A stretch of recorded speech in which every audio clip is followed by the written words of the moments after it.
the clouds are far behind me, where trouble melts like a lemon drops high above the chimney top. That's where you find me, oh, somewhere over the rainbow, way up high. The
face, and I really hope you're doing well. I hope you're doing well. I'm sorry I'm here for someone else. I wish that I could stay and talk at the bar all by ourselves, but I'm here for someone else. When she finally walks into the restaurant, hate to say it, but I knew it, I was already gone. Oh, Benny, don't do it, you're breaking her heart. Benny, don't do it, Benny, don't do it. But I need to go. It's not personal. When I say I'm sorry I'm here for someone else, it's good to see your face, and I really hope you're doing well. I hope you're doing well. I'm sorry I'm here for someone else. I know you wish that I could stay and talk at the bar all by ourselves, but I'm here for someone else. I'm still in love with you. I'm going out of my mind. I couldn't take it anymore. I was already running for the kitchen doors. You were always the one I should've waited for. I can't lose you again, not again, not again, not again.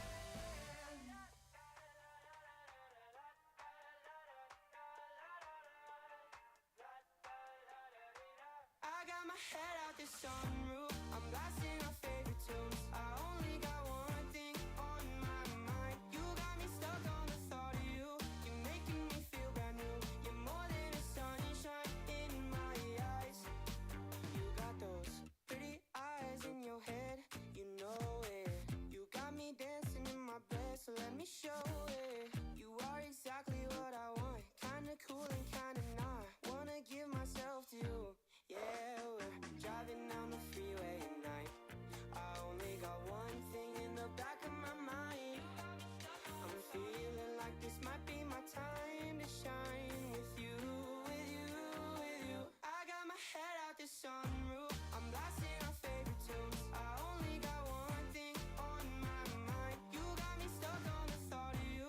You're making me feel brand new. You're more than a sunshine in my eyes. I got my head out the sunroof.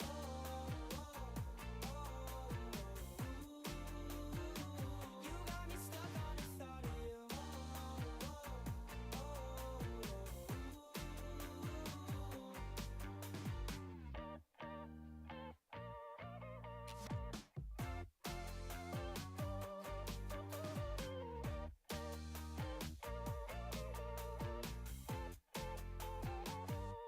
Yeah, we're driving down the freeway at night. I only got one thing in the back of my mind. I'm feeling like this might be my time to shine with you, with you, with you. I got my head out the sunroof, I'm blasting our favorite tunes. I only got one thing on my mind. You got me stuck on the thought of you. You're making me feel brand new. You're more than a sunshine in my eyes. La da la da la la la. La da da da dee da da la la la la la da la da la la la. La da la la la da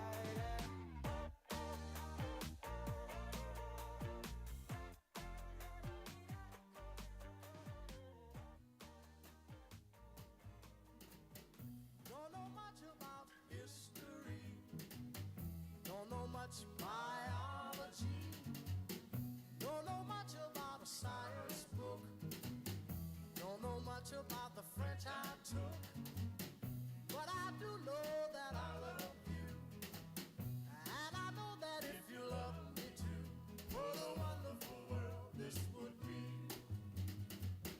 Don't know much about geography, don't know much trigonometry, don't know much about algebra, don't know what a sliding rule is for, but I do know 1 and 1 is 2, and if this one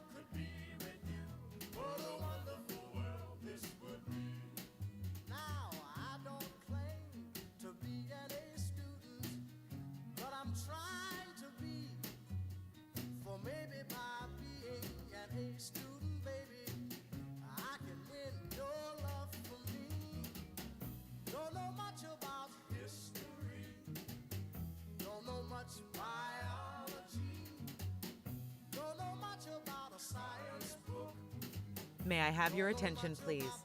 Our program will begin in 5 minutes.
Dog goes woof, cat goes meow, bird goes tweet, and mouse goes squeak.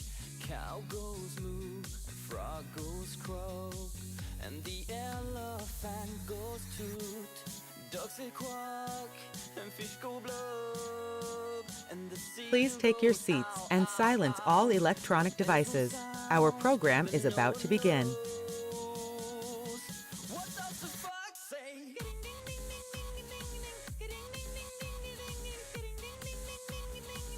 What the fox say?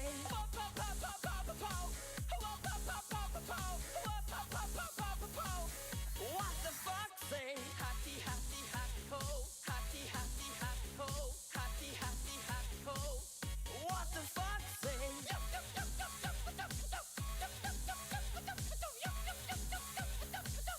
What the fox say? Big blue eyes, pointy nose, chasing mice and digging holes. Tiny paws up the hill. Suddenly you're standing still. Your fur is red, so beautiful, like an angel in in disguise. But if you meet a friendly host, will you communicate by more? How will you speak to that? What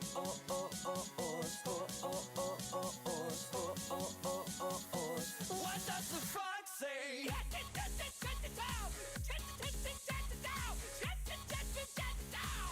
What the fox say?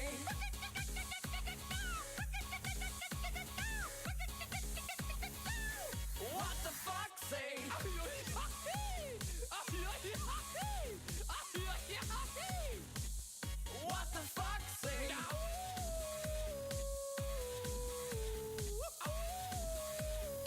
What does the fox say? The secret of the fox, ancient mystery, somewhere deep in the woods. I know you're hiding. What is your sound? Will we ever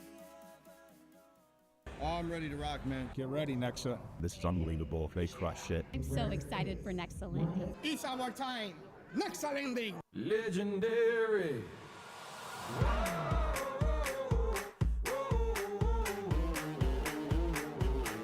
Daddy on my grind, ain't got no time for playing games. Money on my mind, I'm kicking ass and taking names. The heat is on, get out the kitchen if you can't handle the flames. I'm hustling, I was born to win, ain't never gonna change. Let me tell you now, they gon' talk about me. Things ain't never gonna be the same. Oh, audience is full. I'm gonna be very legendary. Make way for me.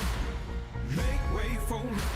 You know I'm gonna be legendary. Make way for me. Make way for me. You know I'm gonna be legendary. Hey, that's a wrap for day one. Thank you for coming out. We hope you all enjoyed it. Hey, it's fantastic. I am learning a ton. Fantastic. Loved it. Loved it. Awesome. Great. Wonderful. Here comes the 2 to the 3 to the 4. Tell them bring another round, we need plenty more. 2 stepping on the table, she don't need a dance floor. Oh my, good lord. Someone put me up a double shot of whiskey. They know me and Jack Daniels got a history. There's a party downtown near Fish Street. Everybody at the bar getting tipsy. Everybody at the bar getting tipsy. Everybody at the bar getting tipsy. Woo!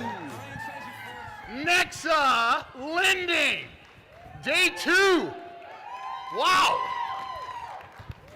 So I know we all noticed the name, right? We got a new name, we got new shirts. We'll all start developing even cooler new shirts. And what I noticed was actually something a little different. The new goal. Now I thought the obvious goal, the one more loan per month. How can we do one more? Find one more. You know, if everybody at the company did one more, we'd do 36,000 more loans next year. And that's mind-blowing. 36,000. The goal that that really hit me, that felt like kind of punched me in the face, was Mike, I even think, put up a slide. And it said he wants to be the largest mortgage originator in the United States. Well, that meant to me, we're taking on the big boys? We're gonna go get in the big swimming pool? Are we gonna punch GR straight in the face? Are we gonna stand up chest to chest with Rocket, tell them we don't give a damn who they are? Sure felt like it to me, and I'm guessing you guys know Mike well enough. I guarantee that's what he meant. Bring it. Bring it. If we're gonna do, who's gonna do it? Well, it's the 1,000 people that invested in themselves to be here today.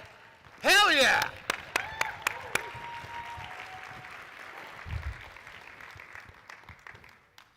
I have an idea. How do we do it?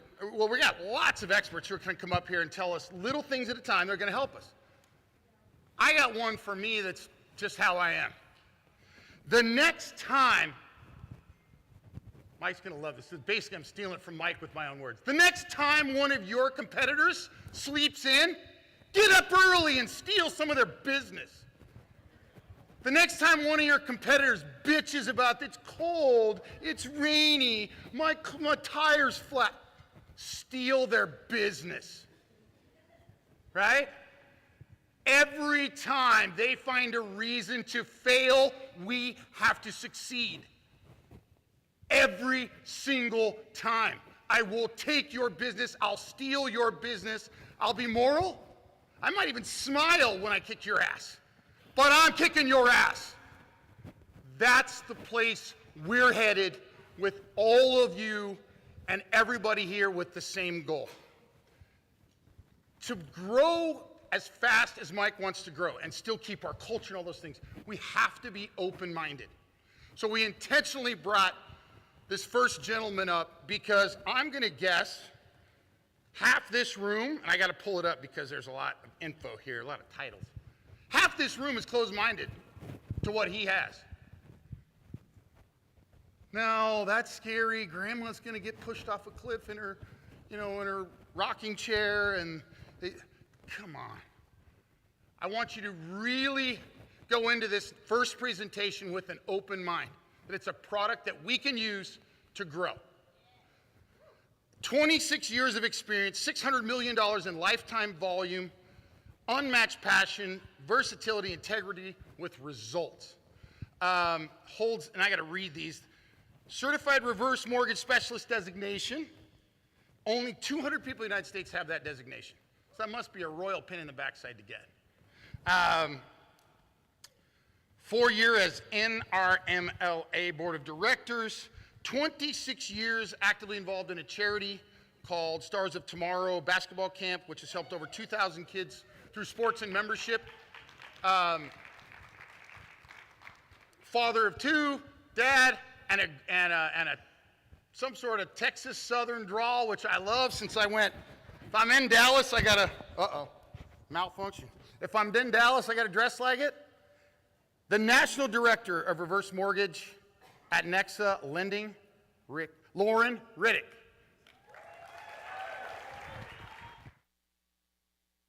Let me tell you something you already know. The world ain't all sunshine and rainbows. It's a very mean and nasty place, and I don't care how tough you are, it will beat you. How's everybody doing? And keep you there permanently. No, I said, how's everybody doing? Let's go, let's go. Guys, listen, we don't have a lot of time, but I want to first say, man, we are part of a world-class experience. Rana, the leadership, our sponsors, and our amazing speakers. Let's give it up for them, man. This is real. It's great stuff. And listen, any Texans in the house? All right, I don't know if you know this or not, but we're kind of like cousins, right? They call Tennessee the volunteer state. Does anybody know why? That's right. We had more volunteers at the Alamo than all the other states combined. So let's give it up for our Texas brothers in Tennessee. And listen, I've got a lot to cover, a lot. But I think you need to know a little bit about me so you kind of know how to take me, okay? And so here's the deal. Man, I grew up in the Smoky Mountains of East Tennessee. I'm a fifth-generation East Tennessee fella. Grew up in the foothills of the Smoky Mountains. We all know about the moonshine, the hillbillies, and the Hatfields and McCoys and all that. And, it's in the blood and it's in the water where we live, man. It's integrity. It's work ethic. It's doing the job the right way every time. So when I first heard about reverse, I was over 13 years into the mortgage arena before I would even think about it. And if someone would have told me I'm here today sharing this with you, there's no way I would have believed it. No way.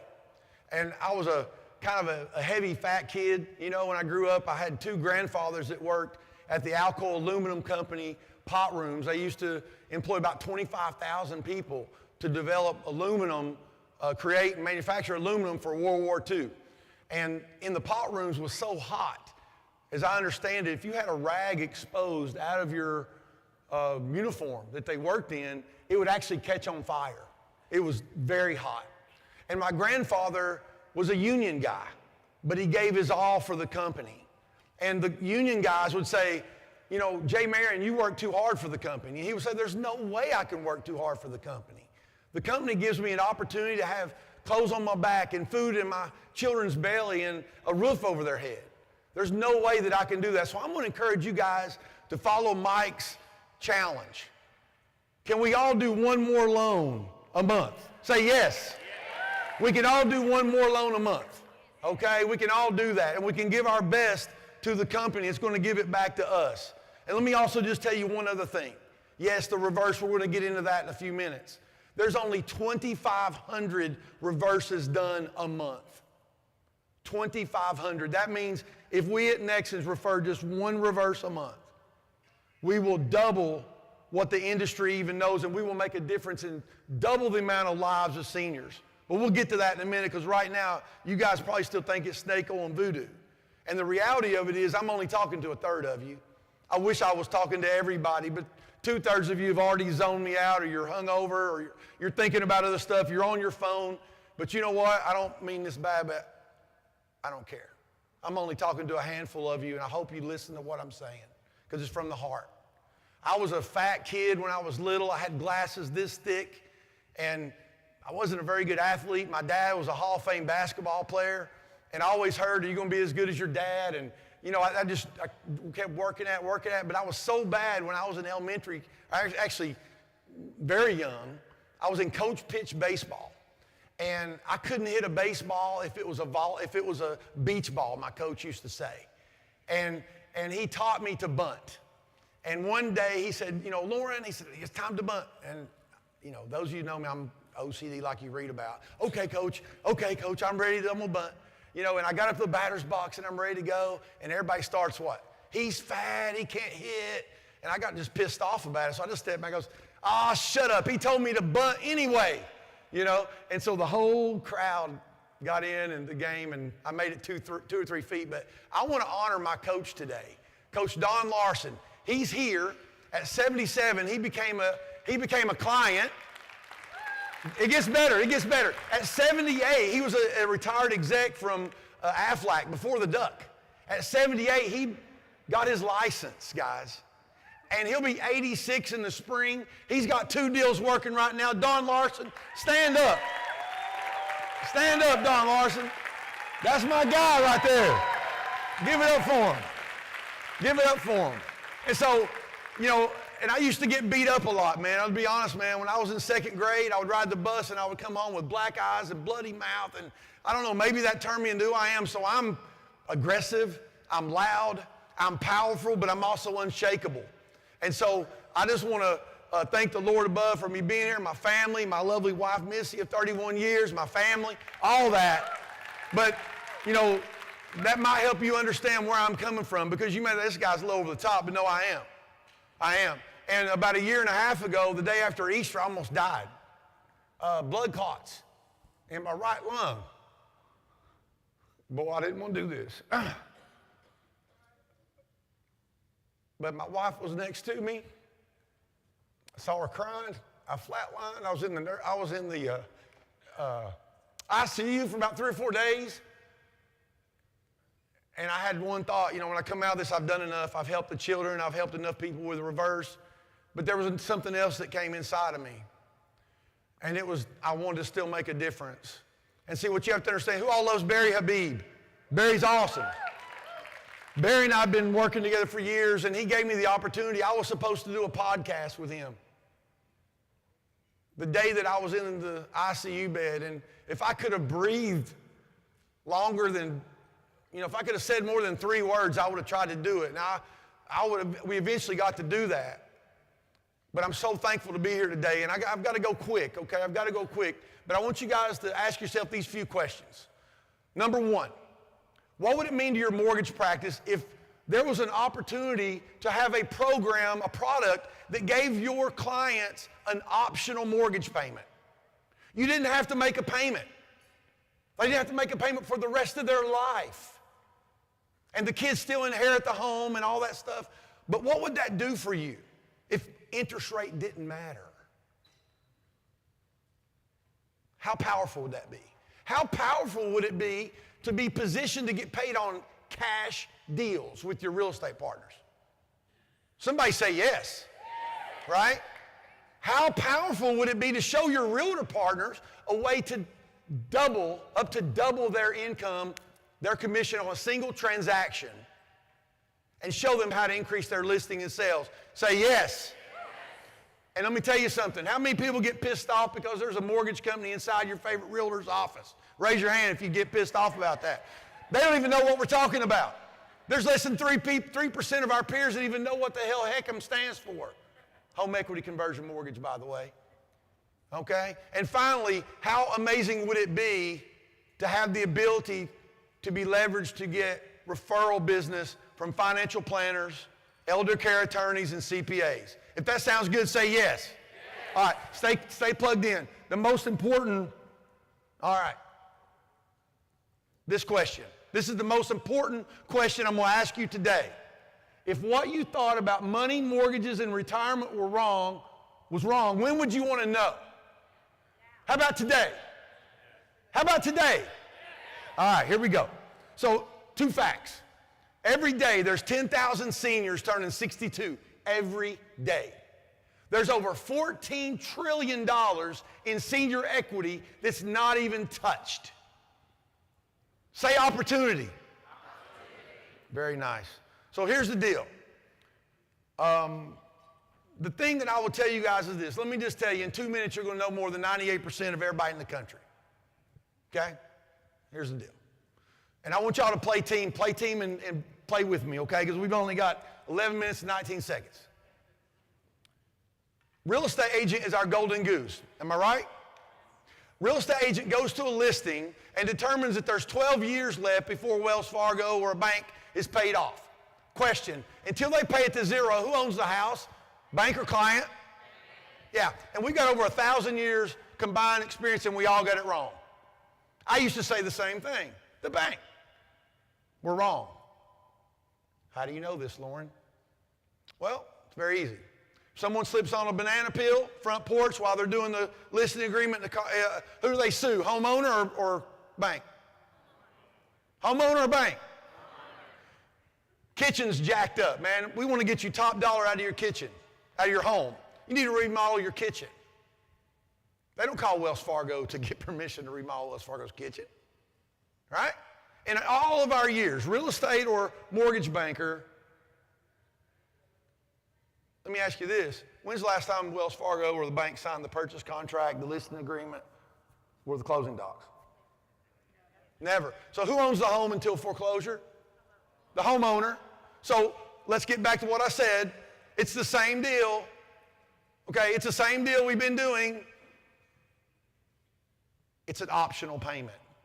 Very simply. See, in 1987, Congress got together and developed a program that allows seniors that are 62 years or better the ability to take advantage of their wealth that they've acquired through the equity of their home. And in 1988, Ronald Reagan signed it into law. And since then, there's been over 1 million. So if you understand that it's no difference between the loan that we do all the time, and the reason it's not too good to be true is because it's mortgage insurance through FHA, which protects the servicing bank or the client. Servicing bank. And if you know that, you already know more than 98% of everybody in the country. But I'm here to give you value. I need to give you influence. So let me explain to you why this is powerful. Your most experienced real estate agent gets a client that walks in and says, hey, I've got $600,000 in cash and I don't want a house payment. What price home can they buy? $600,000. How amazing would it be to be able to show that client how to buy up to a $1.2 million home and have no payment out of their pocket for the rest of their life? Would that make a difference? Say yes. That's doubling the real estate agent's commission, and no one's telling them this. And how much do we get paid on a cash deal? Nothing. So it's a win for the client, it's a win for the realtor, and it's a win for us. Second of all, this is gold, what I'm going to tell you. There's a time when the home becomes a house. When the home becomes a house. Widow lady. She's got a $700,000 home. She owes $300,000. She's got stairs to climb. She's got a mow yard. She got a mow yard. My gosh, man. She's got a yard to mow, right? She has to walk by the favorite chair of her husband who's not there anymore. The home has become a house. And I know I'm talking fast, guys. I know I'm talking fast. There's $400,000 in equity they cannot take with them, totally at the risk of the nursing home and the market. Get this, what's worse than that? What's worse than having $400,000 in equity that she can't take with her, totally at the risk of the nursing home and the market, and she's never going to get paid off? What's worse than having 400? More. Having more. Every time she makes a payment, what's the balance doing? Going down. What's the value doing? Going up. There's a better way. Here's the way. You give that listing agent your referral. List the $700,000 house, take the $400,000 and go buy at least a $600,000 to $700,000 anything she wants.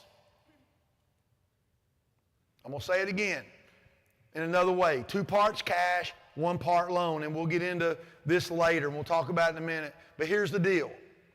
You just saved her life. You just made a difference that she didn't even know existed. She's praying for it. She's asking for it every day. And you just changed her life forever. Number 2, you handed your real estate partner $1.3 million in business. And we get paid on a cash deal. We get paid to make a difference. Say yes. Is anybody with me? All right, so here's the deal. Finally. Well, Lauren, what if I've got a client with $1 million paid off home and they've got $5 to $10 million in assets under management? Right? That's not a reverse client. Oh, yeah, it is. Because how much can they, number one, if they don't call a mortgage professional or a real estate professional, how much access do they have to that $1 million? 0. How much is at risk to the nursing home and or the market? All of it. So I don't give a shit if he's got 20 million. We're talking about the house. So we're going to give that client a key. Let's say 400 grand. It currently has a tax-free, Mike, I know you love that one, brother, wherever you are, a tax-free growth rate of over 6%. That means in 1 year, that 400,000 becomes 424,000 in growth. And I know this is a lot to throw at you, so I'm just giving you some points. We're going to talk about how you can get with us later. $24,000 divided by 12 months is what? $2,000 a month in tax-free money in perpetuity for the rest of their life, and they still have access to the 400 grand. That is a powerful tool for financial planners. In fact, Dr. Wade Fowle challenges financial planners. Those with fiduciary, if they don't talk about a reverse, they're more likely to be sued if they don't talk about a reverse than if they do. Okay? Now I gotta step it up here. So let me introduce, real quick, let me just jump through here. My RMS team.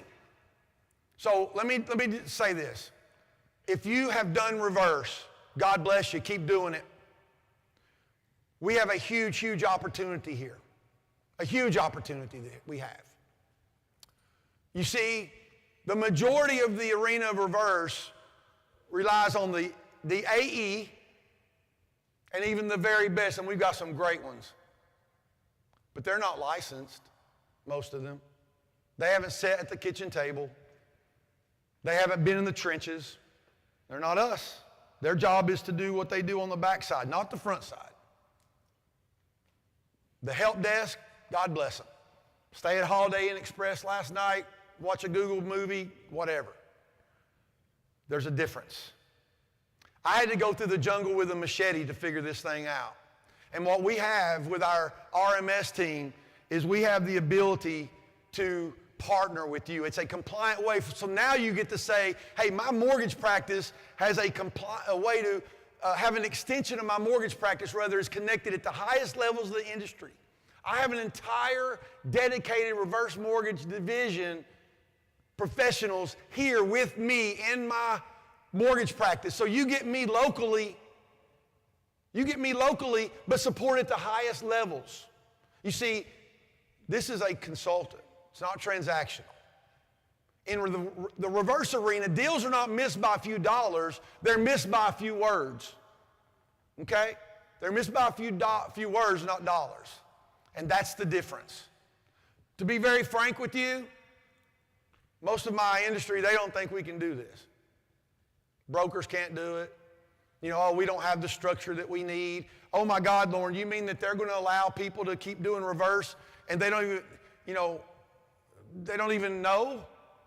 They're just trying to get some answers and then go try to talk to a client. And my favorite thing is I'll have somebody call me and go, hey, Lauren, you know, I may have a client. Great, when do you want to talk about it? Oh, no, you don't understand. I'm 5 minutes from their house. I just need to know what to say. Right? It doesn't work that way. So what we do is we join with you. You guys are going to have the opportunity to get with my team. And I know together we can prove them wrong. I want everybody to have a seat at the table. Okay? RMS, my team all has this. I'm going to have a QR code in a moment. Every Friday, whether you get with us or not, you're going to have the opportunity to be able to join us. Every Friday, 11 a.m. Arizona time, we're going to come together. If you've had a rough week, you need the team. If you've had a great week, the team needs you. That's what it's about. It's about making a difference. Okay? The reality of it is, guys, is that what we have is very special. My team, our system is set up so that you're not worrying about A to Z. You're only worrying about D to G. We have the front end covered. Our lead, Missy Lane. Missy Lane, why don't you wave real quick? Right there. Missy Lane is almost 83. She runs our ladies that take care of our clients on the front end, hold their hand while Fifi's in the tree or they're taking rheumatoid medicine or whatever. She's taking care of them, helping them with counseling and docs. And then the back end, Cass and Michelle, they handle everything else. So we sell and they do what they do. Okay, now listen, I am getting a little vintage and I didn't have the fancy teleprompter. So I want to make sure I didn't leave anything important out here. I am just turned 57, so yeah, there you go. All right, let's see. Did I leave anything super important out? You know what? I think we're good. How y'all feel? Did anybody change? Did you get something different out of this? Raise your hand if you have a slightly different thought. Okay, so if you see my team, here's the deal. This is the QR code. If you scan this QR code, you have a seat with us. There are 3 people that we are looking for out there. Number 1, your recruits. If you know anybody in reverse that wants to be part of something that the industry has never seen before, where they can do their own thing but also mentor and grow other Nexans, we have a seat there. Number 2, if you're already doing reverse and you'd like to mentor and help and be a part of what we're doing, we have a seat for you. And number 3, if you're just wanting to learn about it and you want to earn while you learn and you want to enroll into our RMS group, you're going to have the opportunity to be mentored at the highest levels, and after you close 6 and 12 months, you get the ability to be a senior RMS and help everybody else. Guys, I love you guys so much, and we're doing good on time. You guys come on up. I want to challenge everybody. Reverse is different. I want you to stand up and take $1 out of your pocket. Everybody stand up. If you don't have any cash, that's okay. You can hold it up somehow, but I want everybody to hold up your $1. Everybody in here. We all know what gratitude is. Come on, everybody. Let's go. Play team, man. Rain, if I run over, I'm already over 40 seconds, so we got to hurry. All right, look. Listen, this is about gratitude. We're going to make an impact today, right now.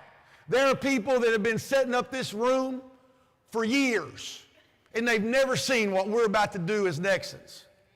When we drop this on the count of 3, we're going to say gratitude. We're going to leave these dollars on the floor, and if you don't have any money, that's okay. You just leave your well wishes on the floor. All right? And we're going to make a difference. I love you guys. We'll see you soon, hopefully next Friday, 11 a.m. 1, 2, 3, gratitude. All right, great. Thank you.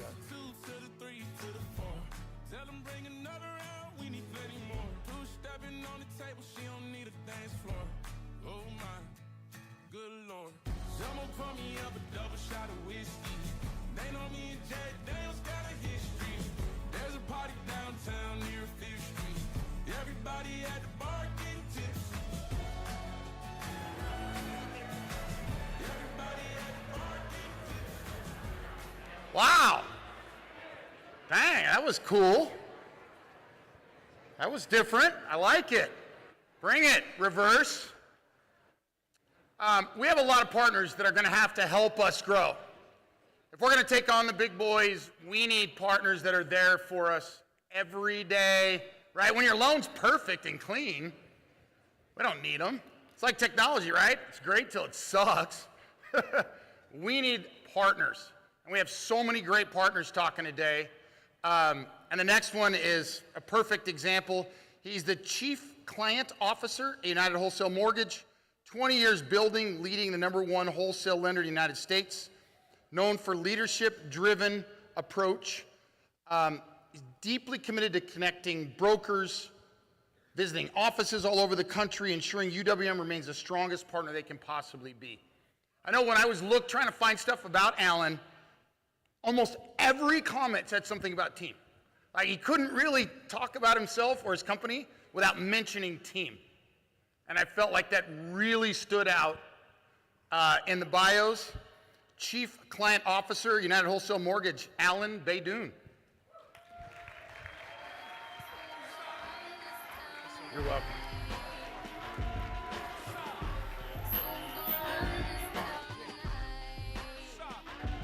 All right, how's everybody doing? Good?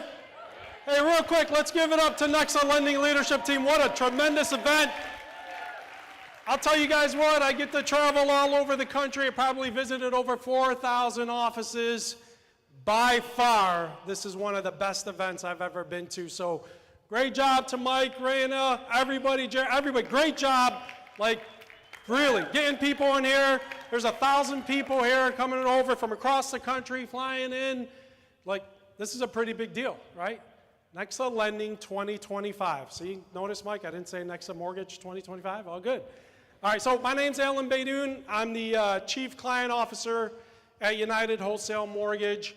Been in the industry for about 21 years, 18 years at United Wholesale Mortgage. And today, I want to talk to you guys about the power of goal setting, influence, and positivity.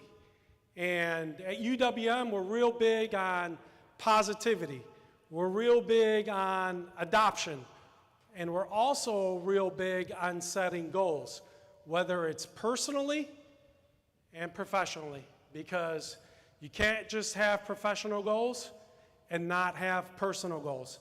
And today, I'm going to be sharing a personal story with you that played a major impact in my life and my family's life. And this personal story of mine, I like to call it walk, run, play. And it's all about goal setting. And how many of you have set your goals for 2025? Right? See, not enough people do that. I guarantee you after this presentation, you're going to start working on your 26 goals, 27 goals, 28 goals. The one thing about goals, and you'll learn throughout this presentation, it's okay to make changes midstream. It's okay to revisit your goals. It's okay if you're not hitting your goals, what are the actions that you have to take to achieve those goals? And it's okay to revise your goals.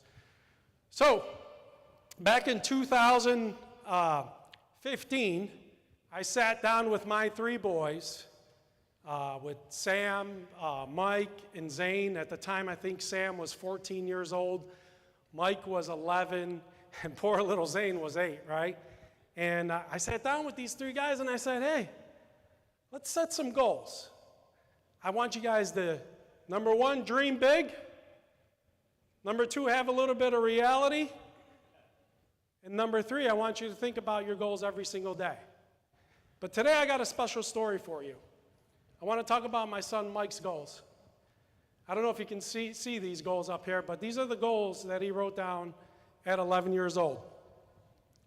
And he talked about, one of his goals was, I want to get into med school and be a neurosurgeon, right? Everybody growing up, you want to be an athlete, whatever you want to do. His second goal was, I want to play high school football and play Division I college football. His third goal was, hey, I just want to be a good person. And I made them, thank you. Yeah, you can clap for that. He's a good kid. He really is. And I made them sign their goals, sign and date them. And I had them tape them to their mirrors in their bedroom because I wanted them to see their goals every single day before they, before they went to bed and when they woke up. Because just writing down goals and not revisiting your goals, how are your goals going to stay in front of you? Right? Anybody can write down their goals, but do you read them every single day? And that's a powerful mindset, is when you read your goals every single day. Every day you're going to get up and you're going to go work towards that goal, and you're going to get 1% better every single day. Mike was undersized, playing high school football. Everybody always told them there's no way you're going to be a Division I athlete. At best, Division II, Division III, which is okay, by the way. My son Zane plays Division II football for a school in Michigan. But Mike was determined to play Division I. And that day finally came. He played Division I football at Monmouth University in New Jersey. Do we have anybody here from New Jersey?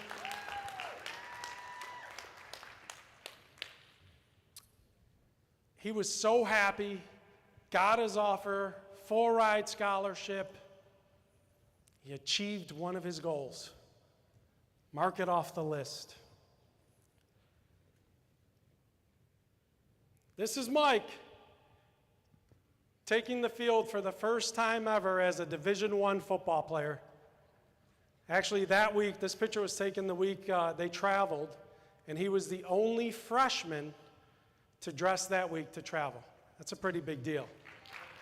By the way, Mike played defensive tackle in high school. He was all Catholic, all league, all state.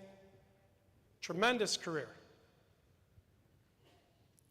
Well, as I mentioned earlier, sometimes you have to make changes. And certain things happen beyond your control. You know, at UWM, we're real big on control your controllables. Well, you can control achieving your goals.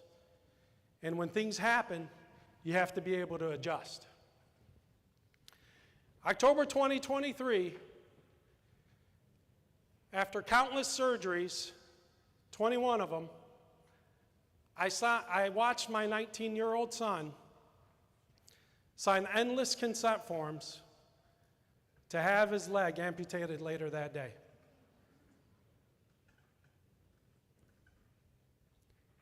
After the doctors left, he looked at me and my wife, and he said, "It's time to revisit my goals." And I'm going to go over Mike's goals with you. His favorite thing in life is faith, family, football. This is on the board in his hospital room. The magic is in believing. It's his favorite saying. Loves his Monmouth Hawks, loves his high school football team, loves his prep year academy team. Give good news to those who believe, and it's okay to adjust. Mike's goals now are very simple. Walk, run, play. There is progress in failure. Mike's days consists of full-time college at the University of Michigan, coaches high school football at his alma mater, and every time Mike falls, he gets right back up. After his surgery, he got out of surgery, woke up the next morning, read his goals. Every day, Mike reads his goals. Beyond that, Mike joined the University of Michigan track and field adaptive team. Done a tremendous job, got some records under his belt, and I'm going to play a quick video for you.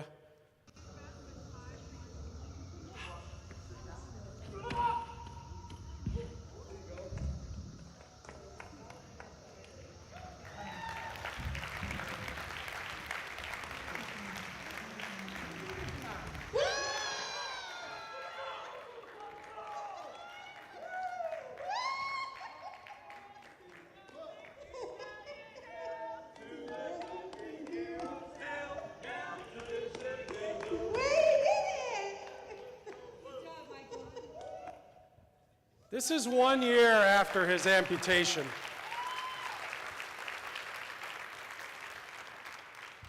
That throw, Mike broke the national record for UT 63 above the knee amputees. #1 in the country. Play.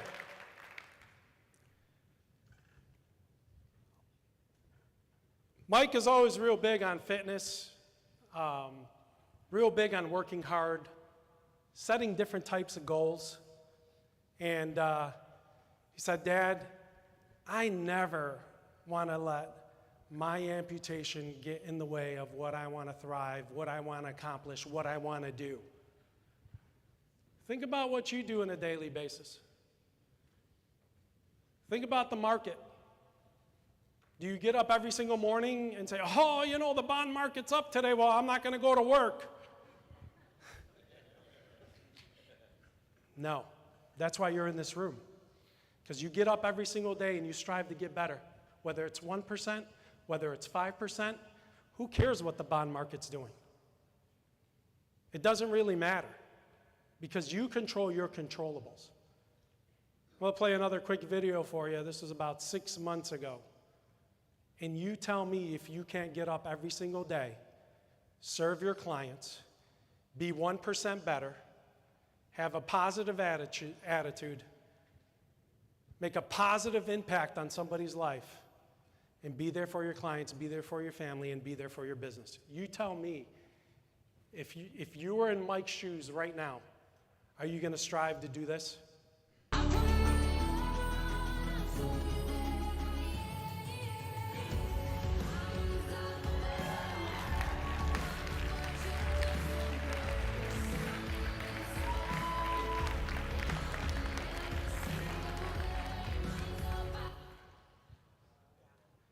This past summer, Mike competed at Nationals out in Oregon, right? Oregon Ducks. Him and my wife flew out to Oregon, competed in Nationals. Mike broke his own record. Again, he's still the national record holder for shot put UT 63 above the knee amputees. Got a gold medal. Mike, every single day, his next goal is to qualify for the Olympics in 2028 in Los Angeles.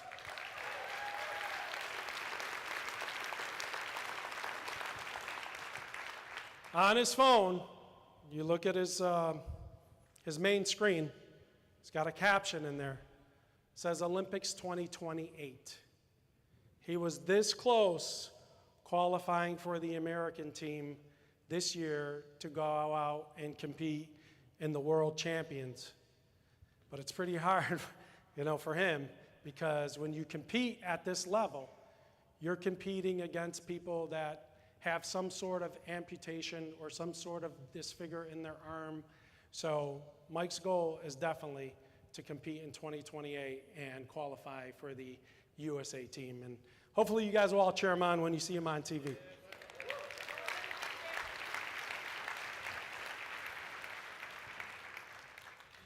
Mike never said, hey, I can't do this.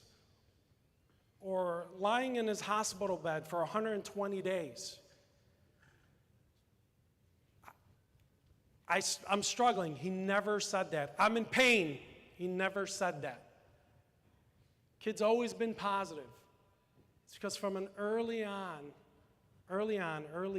age, I've always had my kids write down their goals every single year. And that's the power of positivity. And I want to talk about that a little bit. UWM as a partner, UWM as a positive partner.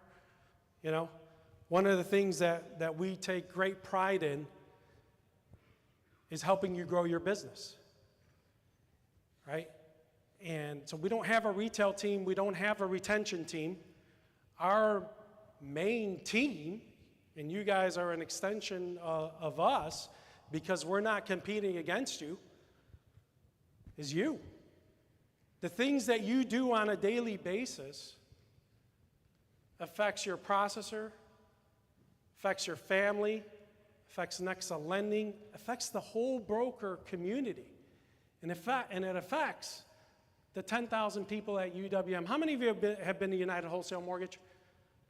Oh, okay, we got to get some more people out there. And I always see Nexans out there, and you know, I take great pride in that because obviously you guys are one of my favorite. So I love it when you guys come out there. Yep. Top favorite, how's that? But the way you do business, or the way you choose to do business, like I said, it affects your company, affects your team members, affects UWM, but it also affects your clients. When you're on the phone with your client, are you positive, upbeat, energetic? Are you sitting up straight? Are you walking around? Is that energy flowing through the phone? When you're doing a realtor pitch, are you upbeat? Are you positive? Is your energy transforming to the next person sitting across from you? Positivity is infectious. And the way you do business, if you're just casual, nonchalant, I guarantee you're not closing any loans, especially in this environment, right? So how do you measure that? At UWM, every single closing, we send out a survey to your client. And it affects your borrower happiness score. And if your client is satisfied with you, and if they give you a 4 or 5 star rating, we'll automatically send it to you and automatically gets uploaded to your Google Business Review page. If it's less than 3 stars, if it's less than 4 stars, we won't upload it to your Google Business Review, but we'll send it to you, and you need to take a look at it and figure out what happened. What could I have done better to help this client out to make sure that the next time on my next client, I get a 4 or 5 star review. At UWM, we're real big on thumb pointer, not finger pointer, right? It's one of our 6 pillars. Mike could be a finger pointer and say, well, if I hadn't done this that night, that might have not happened to me. Or, you know, that's the underwriter's job, not my job. Well, you know what? If you would have took a better application, used our tools, our technology, our resources, maybe you might have done a better job. Or you know what? Alan Baydoun told me the wrong information. Well, Alan should have looked the information up before he answered that. Right?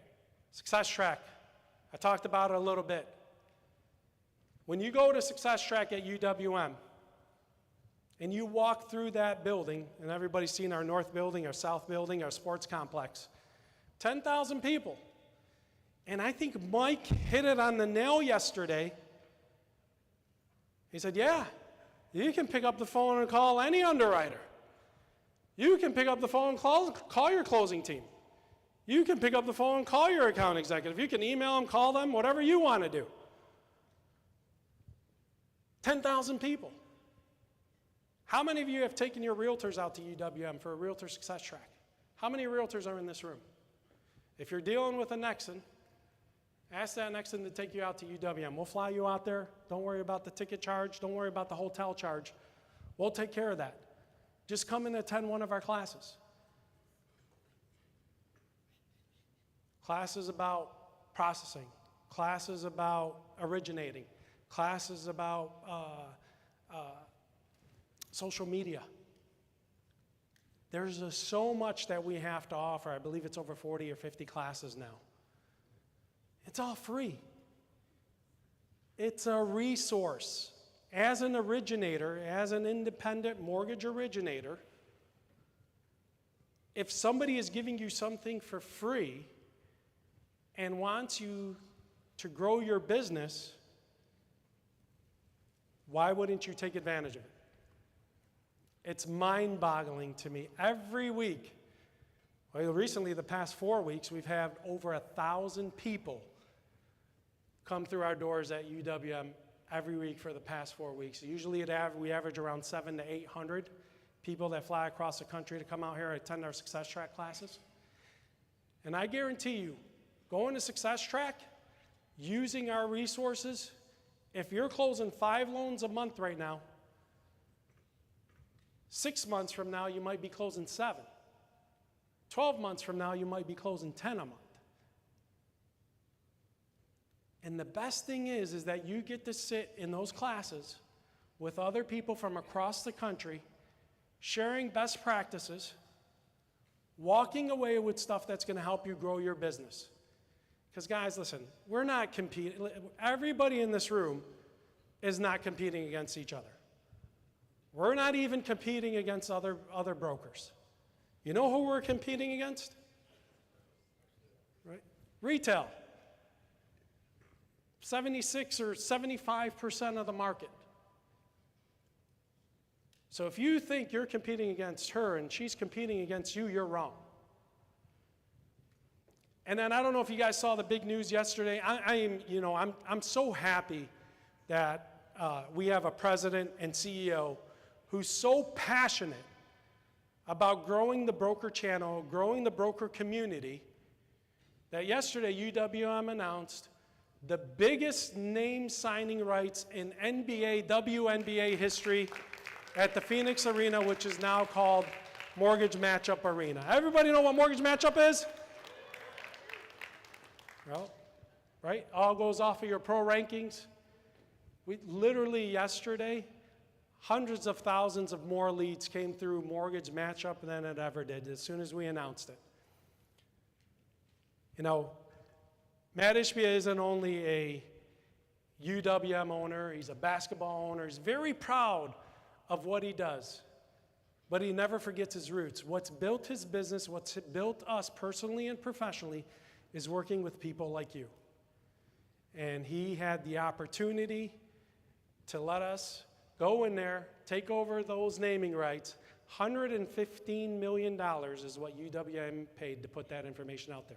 Millions of people walk through that arena every year, whether it's through basketball, whether it's through concerts, or whatever it is, events. Everybody's going to see mortgagematchup.com.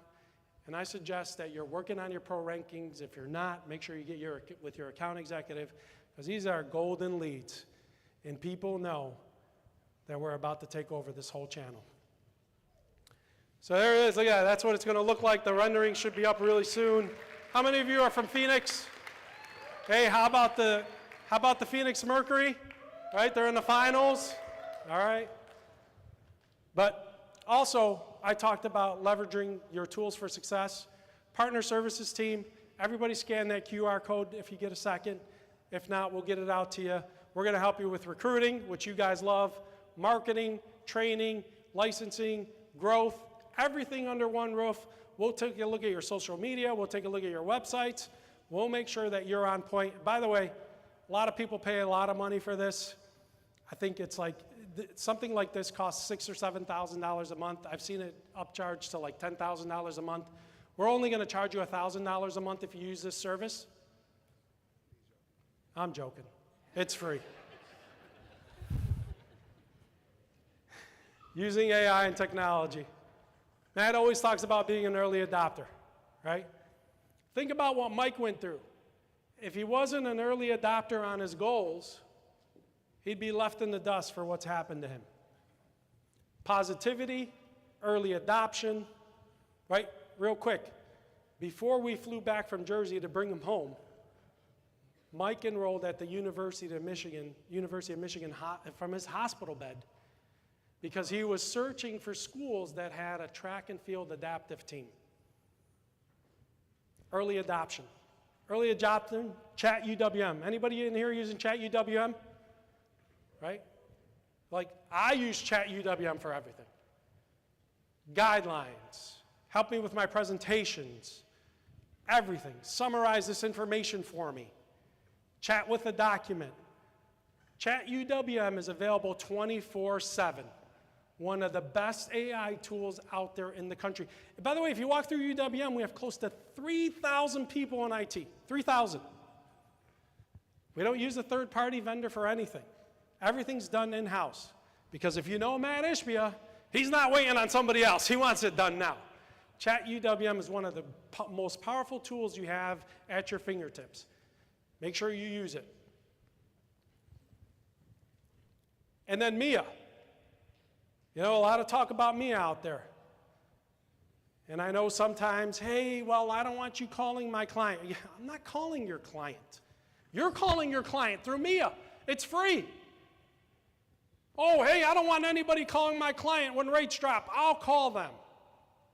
Guess who else is calling them? The people that have 77% of the business. Use your tools, use your resources. I'm going to play a quick phone call right here. This phone call really bumps me up. Hi, this is Mia. I work with Anthony Bird at Riverbank Finance. Am I speaking with Brandon? Yeah. Hi, Brandon. How are you doing today?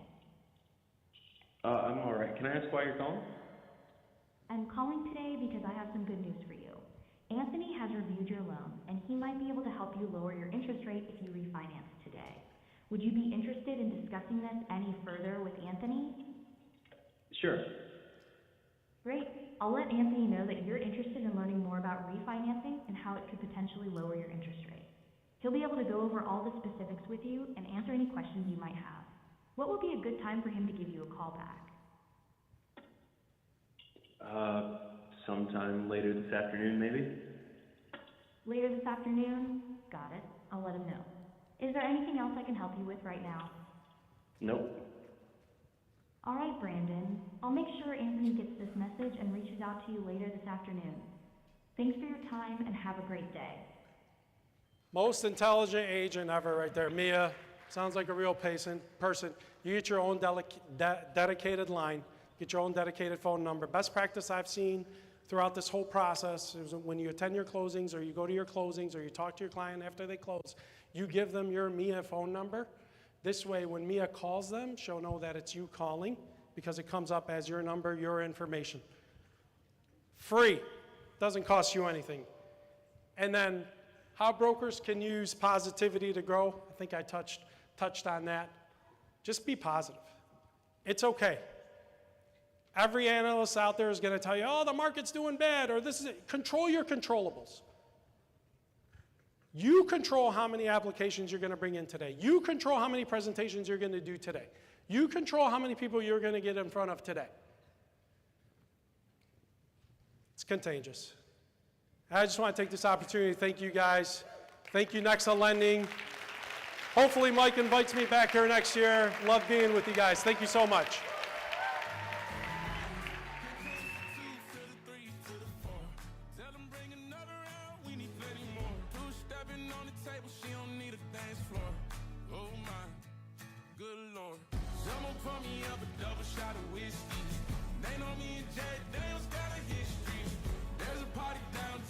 You're making me nervous. I got Jerry Farr walking at me and I was getting nervous, like, oh no. What did I do wrong?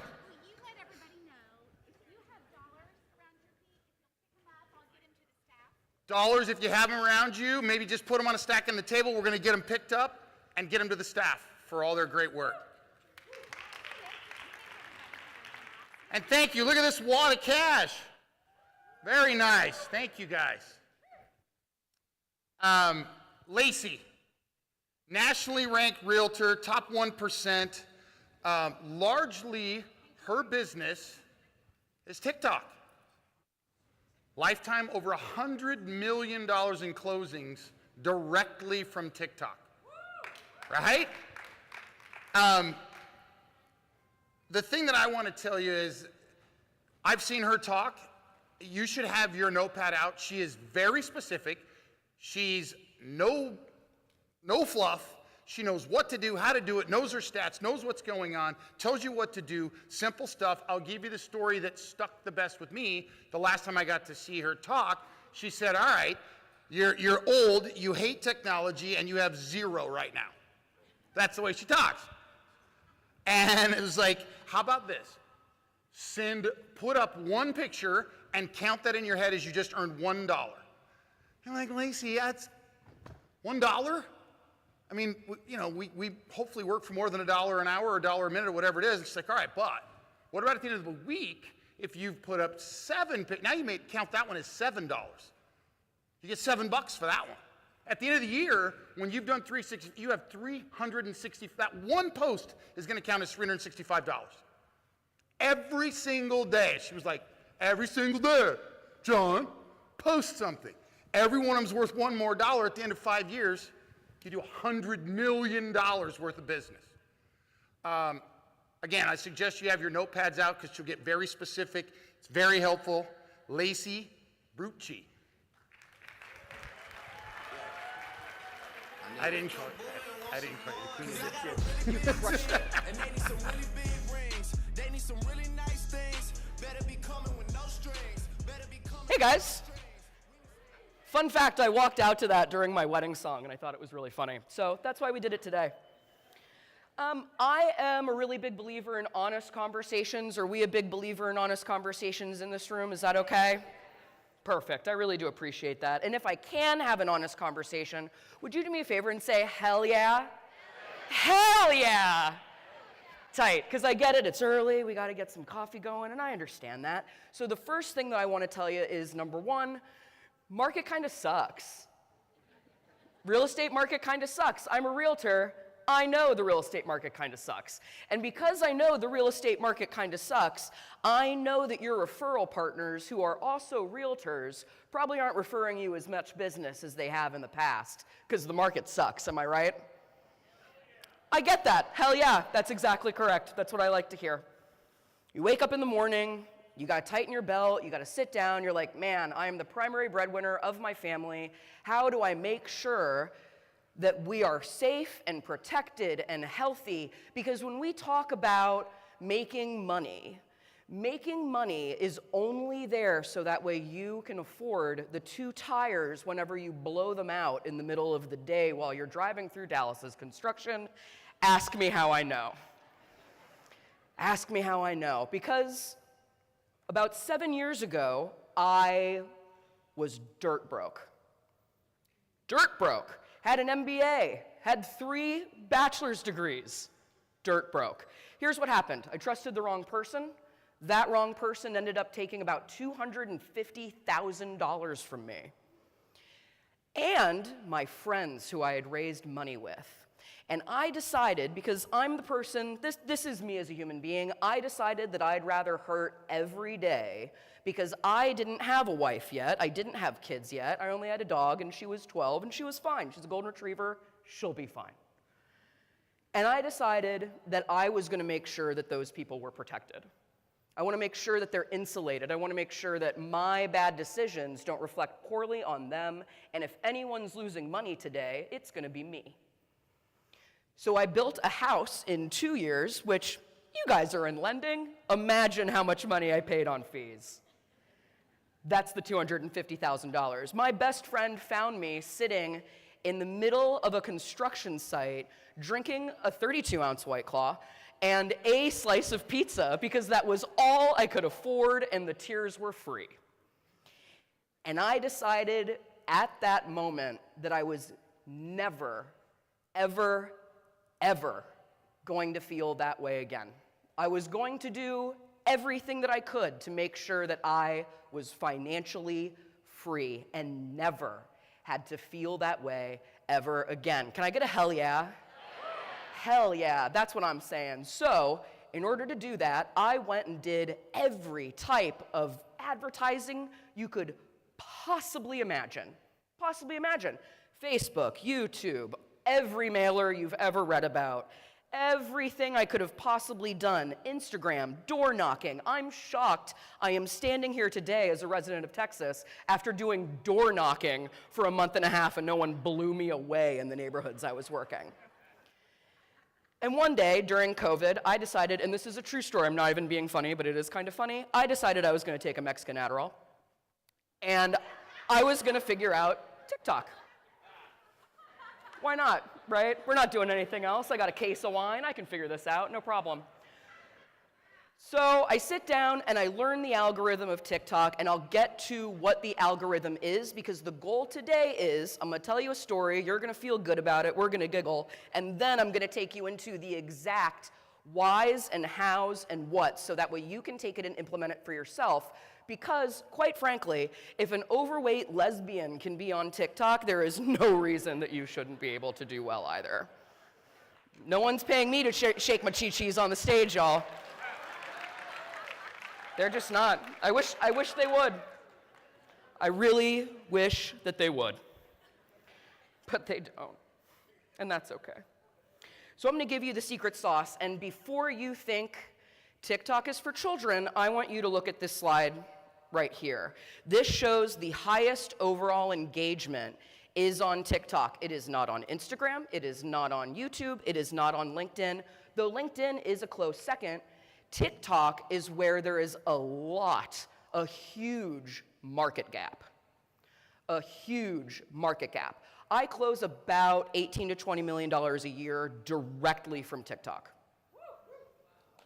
Directly from TikTok. And I'm not saying that to brag. I'm saying it so that way that you know an overweight lesbian is doing it and you should be able to do it too. Especially if you're an overweight lesbian. So what I want to talk about first is going to be the exact framework for a video. And before we begin, would you guys do me a favor? Would you please raise your hand if you're speaking and going up consistently on video? I got a couple. All right, cool. Because we've established that we like honesty here and we've established a good level of trust, can I trust you in being a little vulnerable with me right now? Hell yeah. Thank you. All right, do me a favor, please close your eyes. Please close your eyes, and I'm gonna call you out if I see you. So probably people in the back are fine. Dude with the beard, I saw you. I saw you, close them up. All right. Now, please do me a favor. If one of the reasons that you are not doing video, do you feel uncomfortable with how your voice sounds? Please raise your hand. Please keep them there. If you are uncomfortable doing video because you are uncomfortable with how you think you look on camera, please keep your hands up. Wonderful. Please keep your hands up and open your eyes with me, please.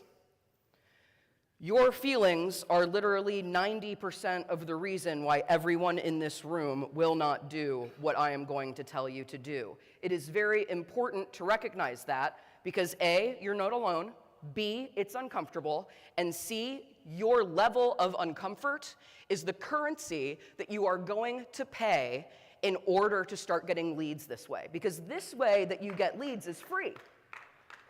This is free. This is you making videos on TikTok. It's no lights. It is just your phone that you purchased. I don't need you to go out and buy fancy equipment. We're not making money yet, right? We can just do it on our phones. It's one of the favorite things that I like about content. So let's talk about the 5-part framework. If you didn't listen for the first 4.5 minutes, that's okay, I forgive you.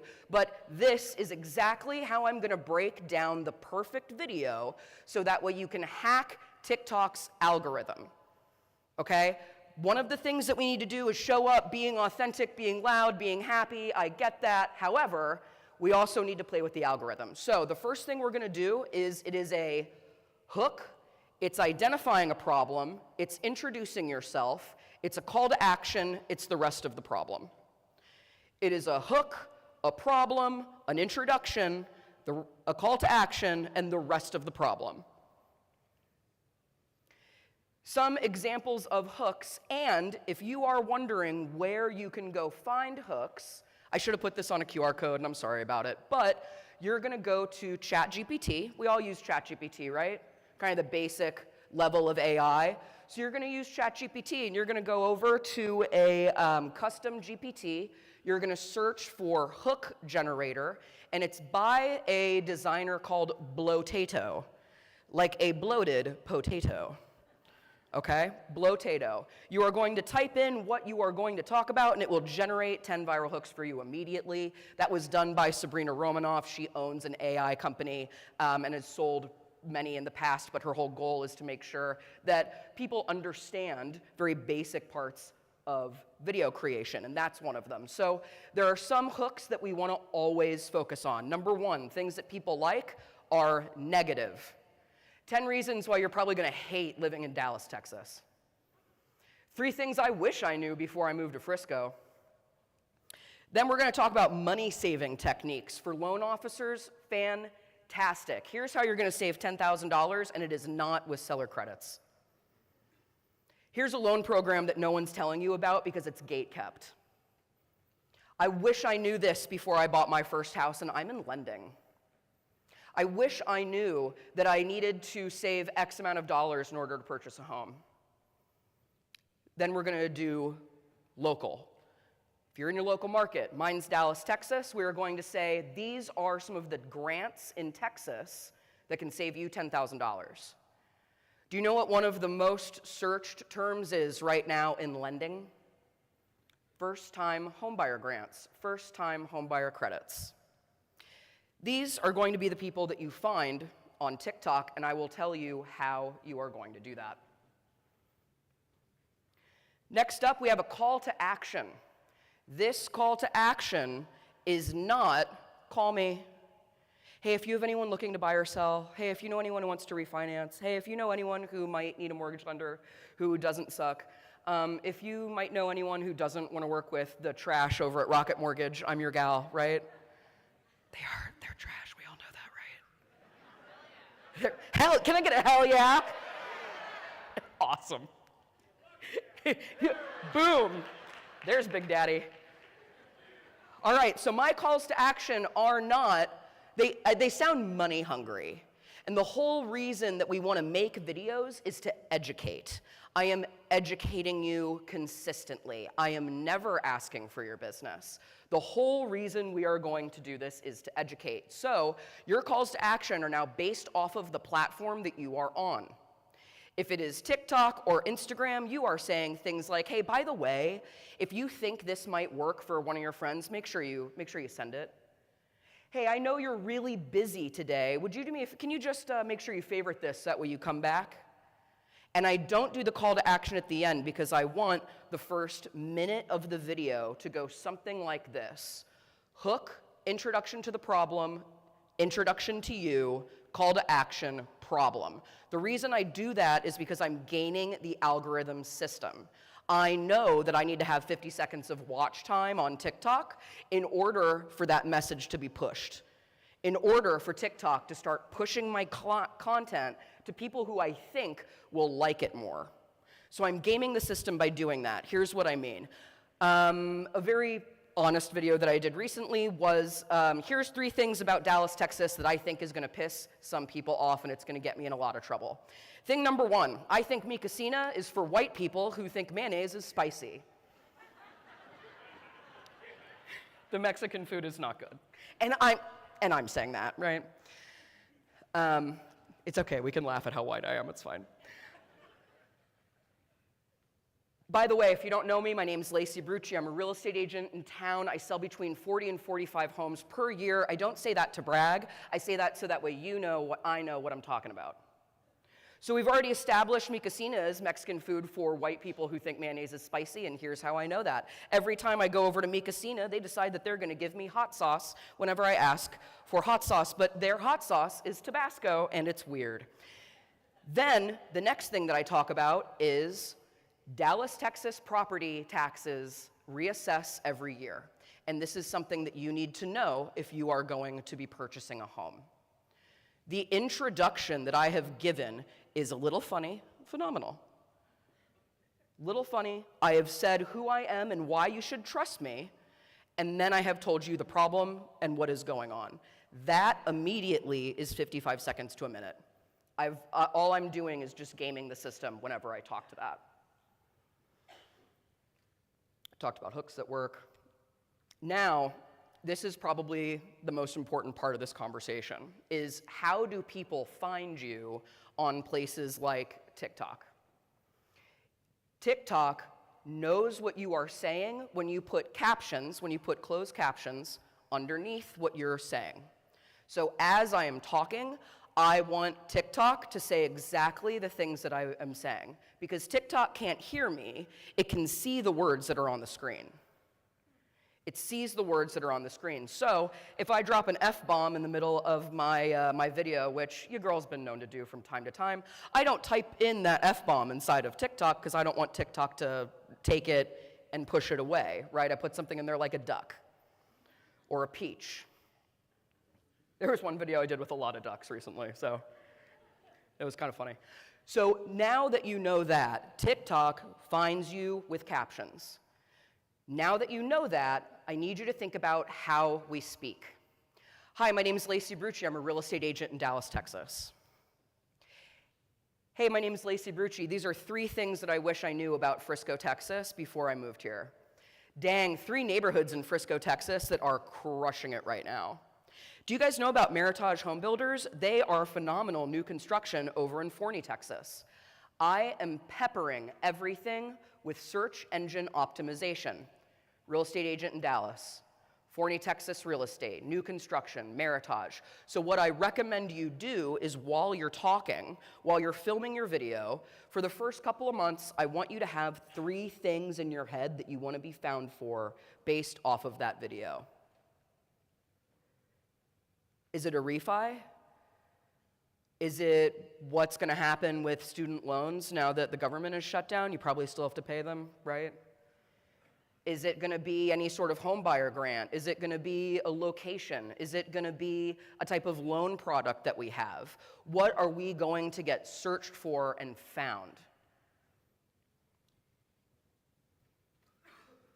The level that I give words is very important.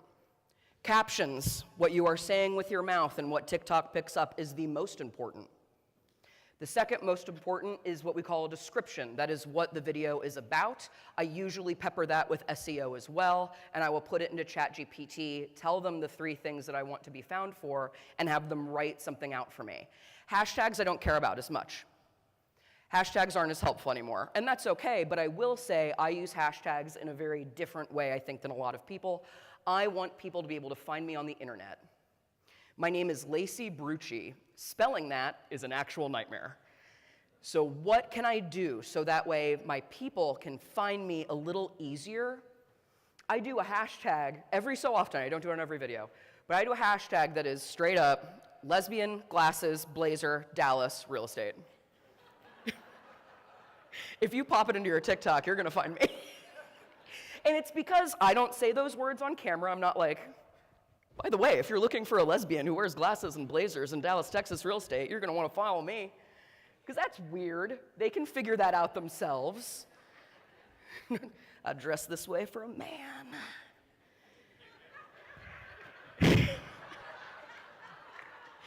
And so that is where we use hashtags. We don't use them for anything else. We don't use them for hashtag best loan officer. We don't use them for new home construction. We don't use them for first-time home buyer. We use it so that way they can find you.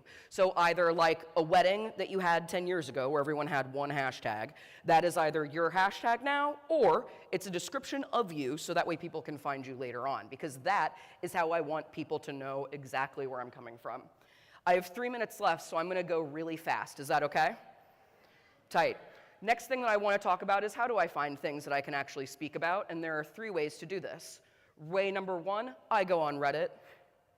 The reason I go on Reddit is because Reddit has, Reddit is like one of the main searches that ChatGPT uses in order to pull up best of anything. So if you're best realtor, best loan officer, best program for this particular type of person or loan or location, Reddit is going to pull that up. Now what I want to do is I'm going to search Reddit. I'm going to search by the last 7 days or by the last 30 in a certain subreddit that I want. It could be location, it could be loan officers, it could be real estate, whatever. I just want to see how it's performing, and I want it to be top, I want it to be trending, I want it to be new, I want it to be hot. That way, what I am focusing on and talking about is topical. That's the whole goal, is to be a little bit more topical. I can get away with talking about like Will Smith slapping Chris Rock in the face, but it's a little not topical. And it probably would have been done better a year ago. The next thing that I do is I look at TikTok. So I use TikTok the same way I use Google, where we're searching inside of a search bar, and I will type in Dallas real estate and see what else populates. That shows me what other people are searching for. That means that those searches are topical. That means that I need to be searching for them and speaking about them. God mode is what I call most difficult. That's Google Keyword Analytics. If you feel like diving into Google Keyword Analytics, let me tell you, it's like a beach read on morphine. It is terrifying. We talked about captions. I don't want to talk about that. What time should you post? You're going to post starting out at 9 p.m. or at 8:30 p.m., your time. After a month of doing that, I want you to go inside of your analytics page, and you will see when your people log on. I want you to post every day, and the second that you post, I want you to kind of stare at it and watch people comment. As people comment, I want you to leave comments with their comments, because comments still count for SEO. In my video about Mi Casina, guess how many people talked directly about Mi Casina and that poor restaurant? Now, if you type in Mi Casina, you're finding my video about how it is for white people who think mayonnaise is spicy. Sorry. It was funny, though. So then when you're done, you're going to see when they're popping up, and what you want to do is you want to ramp up. So if my people are popping on at 9 p.m., I'm posting at 8:30, so that way the algorithm can start getting me out there. And at about 9 p.m., that's when I know I ramp. I calm down in the middle of the night. I pick right back up at 6 o'clock in the morning. My ass is not waking up at 6 a.m. to post. Thus, it is 8:30. Repurpose your content everywhere. There is no reason that you should be doing this over and over and over and over again. There is a free tool. I know this is also an AI summit. There's a free tool called GenSpark AI. It is from China. If you love your privacy and security, maybe not, but I don't care. I've been on the internet since I was 6. Everything's stolen anyway. So I use that, and I can turn what I have said into a podcast with one click. I can turn it into long form. I can turn it into short form. It is like Opus Clip, but it is for free, which I really like. I'm 30 seconds over, so I'm going to give you one more thing before I leave, because this is important. How do you get people to call you? You're going to pin a video of yourself talking about how to get someone to call you. It's all of your information. Then what you're going to do is on your bio, you're going to post a Calendly link or a link for Meeting, that's MEET dash TING. It's Calendly's beta-tested evil subscriber, and it's free. So Calendly is expensive, this is not. What I make them do is I make them give me their first name, their last name, their email address, their cell phone number, and what we're going to talk about, mainly because I don't keep track of anything. So I need to be able to search for something very quickly. I also now have all of their information on a drip campaign, so that way I can constantly reach out to them. Next, I only make it for 15 minutes because I have 15 minutes to make $10,000. That's about what I can make off of each phone call if you buy from me. However, I do not have an hour to waste, so I will do it for 15 minutes. If after the end of 15 minutes is up and you're not vibing with that person or you think they're kind of bullshit, you can just say, hey, thanks so much, I really do appreciate it. This was a great use of our time. Here, I'm gonna get you the things that we talked about, but you know, we'll talk about this later, and you cut. If not, if you like them and you're vibing, that's okay. You pretend like you're typing out an email to someone and canceling your next meeting. With these, I have never had to argue my commission, and I think that is important to state because as lenders, I know that you are told consistently to negotiate your commission. But if you are proving yourself with value, with education, and with content that resonates with people that is not salesy, doesn't have sales breath, they will consistently reach out to you because you are making evergreen content. You are living in their head rent-free all the time. They're having a bad day, they're watching you. They're having a good day, they're watching you. And it's beautiful. So now that you know how to make videos, where to find information on how to post, how we're going to game the system for the algorithm, how to make sure people reach out to you. Are we going to start making videos now? Hell yeah. Hell yeah. I like making videos. Can I get a hell yeah? Hell yeah. Thank you very much. I'm Lacey Brucci. I appreciate it.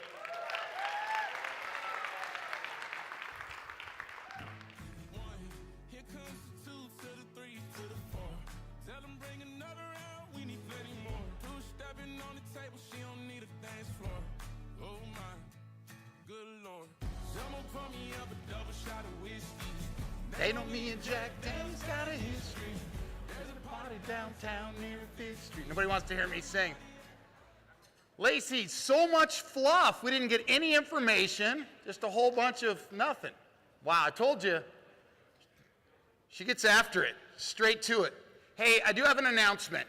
We polled after last year's NEXA Fest what was the most popular segments. We wanted to repeat it, maybe upgrade it a little bit or polish it up a little bit. We wanted to repeat it, and it was a landslide.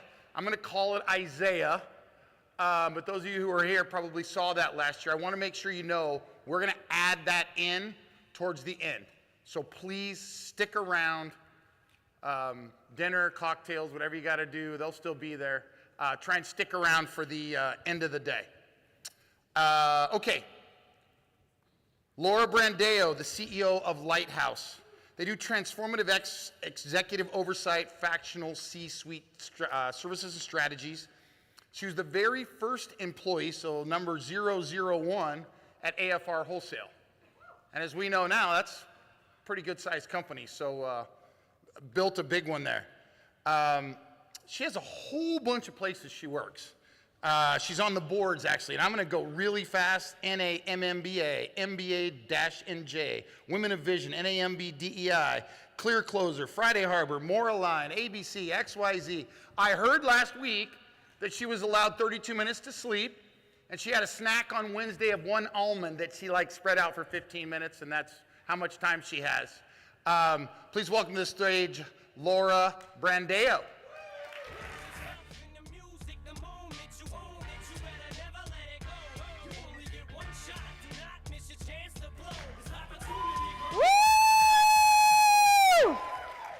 All right, guys, no limits. No limits. Look at this room. Look at the last couple of days. Look where you are. Feel the energy. I want to go back a step. You know, Lacey, set up some really great stuff. She said, you always start with, why do you deserve to be here? How did you get here? So before anything, for those of you that don't know me, I'd like to just real quick run through the last 25 years. Met my high school sweetheart at 17, married by 19, baby boy 3 weeks before my 20th birthday. Holy crap, now what do we do? Okay, honey, you keep going to college, you go to get a job. Well, what do I do now? Well, I stay home, and now I need to work in the evening. And what do I do in the evening? Well, I start cold calling. I start calling people saying, Mr. Smith, what rate are you paying? Well, I bet we could do better than that. Within 3 months, I ran the entire call center. Okay, did that for 5 years. After that, it was time for the kids to go to school. So what did I do? I went and I jumped into a mortgage company with a call center again. But guess what happened? We were so successful in generating leads, my operations wasn't good. So I said, okay, no problem. I'll learn how to underwrite loans. I'll learn how to process loans. I'll learn how to set up warehouse lines. I'll figure out how to get it done myself. And by the time 27, I was COO of a mortgage company because you got to get it done. No limits. Whatever needed to get accomplished, that was what we were going to get done. 2007, I'm sitting at a mortgage company, and I'm figuring, man, that mortgage oplodometer, that company is going to get on that list at some point. All right, no problem. I'm going to go and see what else is out there. I was able to go and have an interview with the CEO of AFR at that time that was only doing retail side, and he said, I got an idea. I would love to start wholesale. I said, I could do that. Okay, great, Laura. It pays nothing but commission, so 100% commission only. But you know what? You can run it yourself. And of course, fast forward. The next 15 years, we grew the company. In 2024, we sold that company, and now it has different owners. But man, what a ride. What a ride that was. And I thought about, well, what were some of the things that made that happen? And that is where I realized it was about being remarkable. Do you know what being remarkable is? Seth Godin says marketing is just yelling at people. You're marketing, you're trying to get attention, right? But you know what remarkable is? That's when someone says you're so goddamn good, they make a remark about you. That's the difference. That's when you own it. Not when you're just buying for attention. It's when you actually have other people say, that's the girl, that's the guy. And there's only one of those. Now, a couple of statistics. I am a TED Talk junkie, I admit it. I absolutely love them. One of the things they say is, we've had so many amazing speakers, right? Tons and tons of speakers. But statistically, just so you know, even the best speaker, about 6 hours later, you're going to forget most of what they said. Now, how does this work for you? How does it work for you as an originator? How do you make it so that you don't fade away? And just so you know, the best speaker is 6 hours. Most people, 2.5 hours. So what we're going to go through today is how do you make it so you stick, I like to say, in your pocket? How do you go in that little pocket so that they constantly remember you? And this is what we're going to go through. And of course, this is our AI slide of, we don't want to blend in. We don't want to be just like everyone else. We want you to be remarkable. So here's the frameworks, ladies and gentlemen. Now, you even heard Lacey do this. You heard Alan do this. If we go back to yesterday, tons and tons of times, you heard this. We learned that Kim Nichols started in the shipping department, in the closet. She shared her story. You heard over and over, you heard Raina speak about perspective, and she showed a picture on the screen with her family. I remember the picture. I remember in my mind, and I don't know about you, but I'm like, oh, I can kind of get an idea what year that was based on how the Christmas tree was decorated. I was picturing in my brain, oh, I kind of have an idea. They start with a story. I mean, my goodness, Alan, when he was up here and he was showing that, all of those pictures from his amazing son, we felt that. We all felt that. I'm going to tell you right now, that just went in our pocket. You will never look at Alan again the same way after you heard that story. That's what you need to do. You need to think about what is that story that's going to sit with those people you're speaking with. Step number 2 is a question. You got to start with a story. The second thing is you want to ask them a question. You want to ask them a question to get them to be engaged. Remember, the best leaders and the people that are in control, they're not speaking all the time. They're listening. You have to ask questions to make them think. Because what happens is the story starts, the question next, and then you give them a present. The present is the takeaway. What is it that you're providing to them that's going to make them stick with you? Let's start with our stories. I'm going to share a story with all of you. I have been doing a podcast since 2019. I'm actually going to tell you why I started a podcast. I started a podcast because at the time I was a president of a company and everybody said yes to me. Nobody ever said no. Anything I told them to do, they said yes. They agreed with me. Everybody was like, whatever you want. And I'm like, man, this is not good. It is not good to get into a frame of mind where people always yes you. You need to be challenged. And so I said, what I'm going to do is I'm going to go do a podcast, but not in the mortgage industry. I'm actually going to go on LinkedIn and I'm going to reach out to strangers and I'm going to force myself to actually listen to them so that I could get better. Well, that podcast has morphed into many things, and some of you in this room have been on my podcast. And I will also tell you, if you get an email from a girl named Heraclea saying, I want you on Laura Brandé, yeah, look, see, she raised her hand. If you get that email, that's my daughter-in-law. She helps me with that kind of stuff. Say yes to it. Be on the podcast, because my whole goal is for you to push it into your network to show your realtor partners and your borrowers how amazing you are. Okay? So say yes to it. Anyway, during one of my podcasts, I interviewed a loan officer that actually specializes in the deaf community. Okay? All right. So I said to him, I'm like, can you share a story, a really impactful story? He says to me, Laura, this is the one that sits the most with me. He says, Laura, I had a gentleman. He was really, saving and working towards buying a home. And I have a rule, and I got to tell you, it's a great rule. I'm going to share with you. He has a rule that when he's working with a family, he says to them, who are the 3 most important people during this decision? So in this situation, he said, oh, that's easy, my 3. My first one is my daughter. My second one is my grandmother. And the third one is my mother. Okay. So gets him pre-approved. He's as happy as he can be. And then about a week goes by, and the loan officer reaches out and he says, how is the search going? In that moment, the gentleman lowered his head. And he said, what's wrong? And he says, I decided it's not a good time. And he's like, but you were so excited. Why? And the gentleman went to say, oh, I'm sorry, I back a step.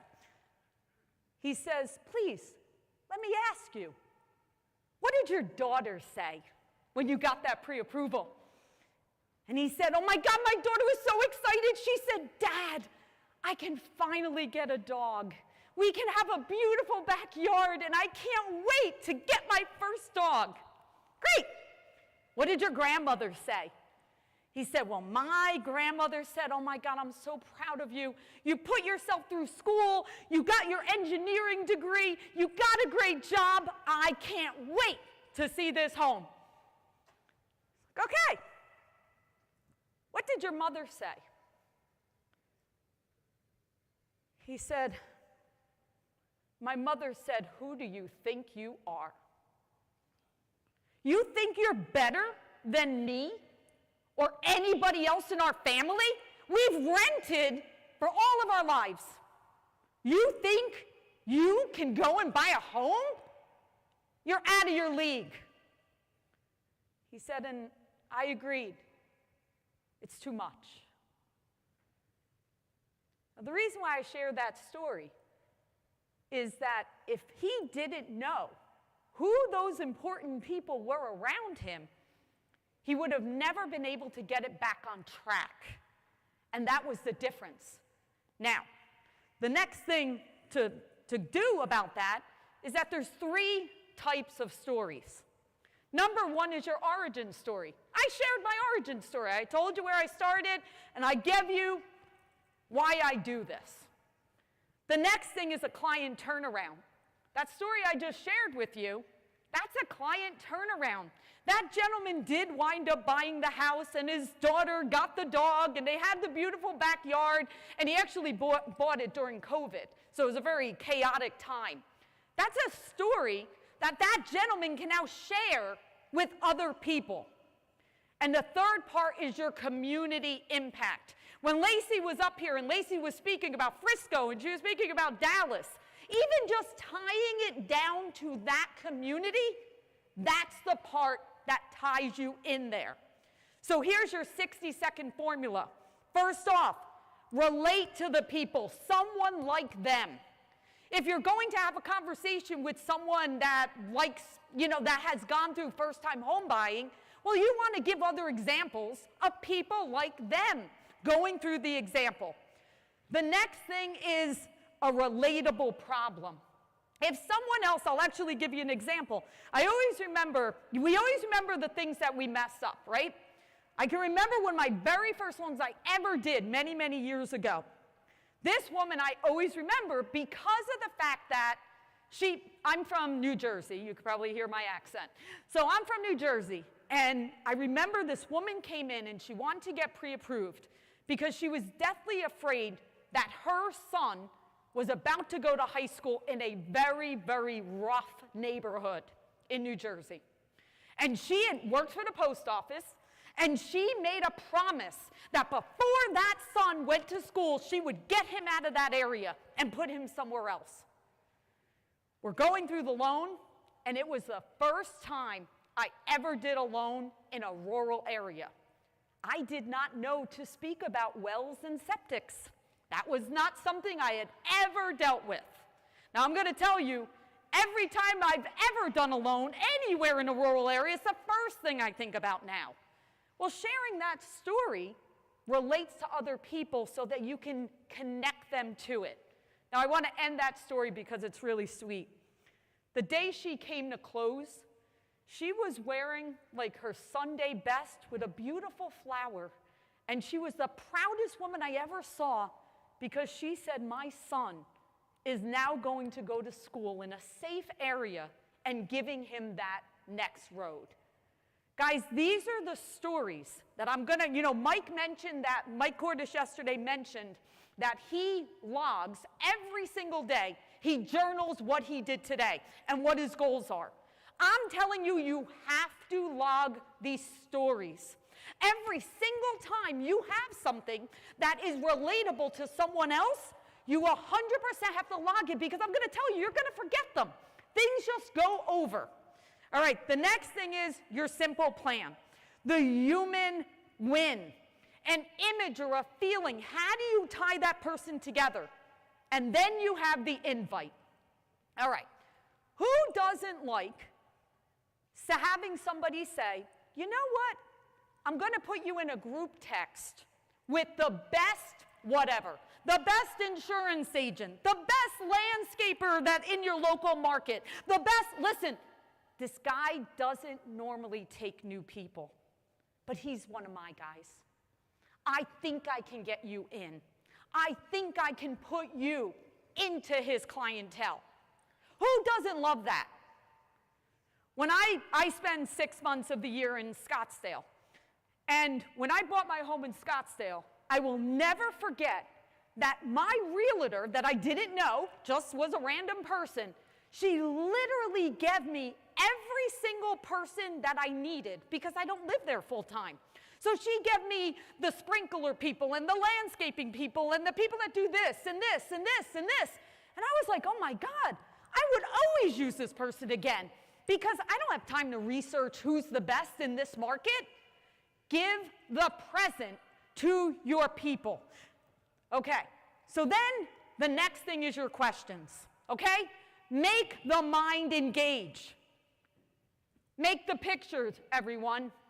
Once you close on this house, what does your life look like? What are you going to do? Make it so that you remember what I said. Story first. Next is the question. Make them envision, what does life look like after I own this house? What does life look like after I save you $500 a month through a cash-out refi? What does it look like to you? So many times we get caught up with constantly going through the motions, we forget that we need to engage them into the conversation.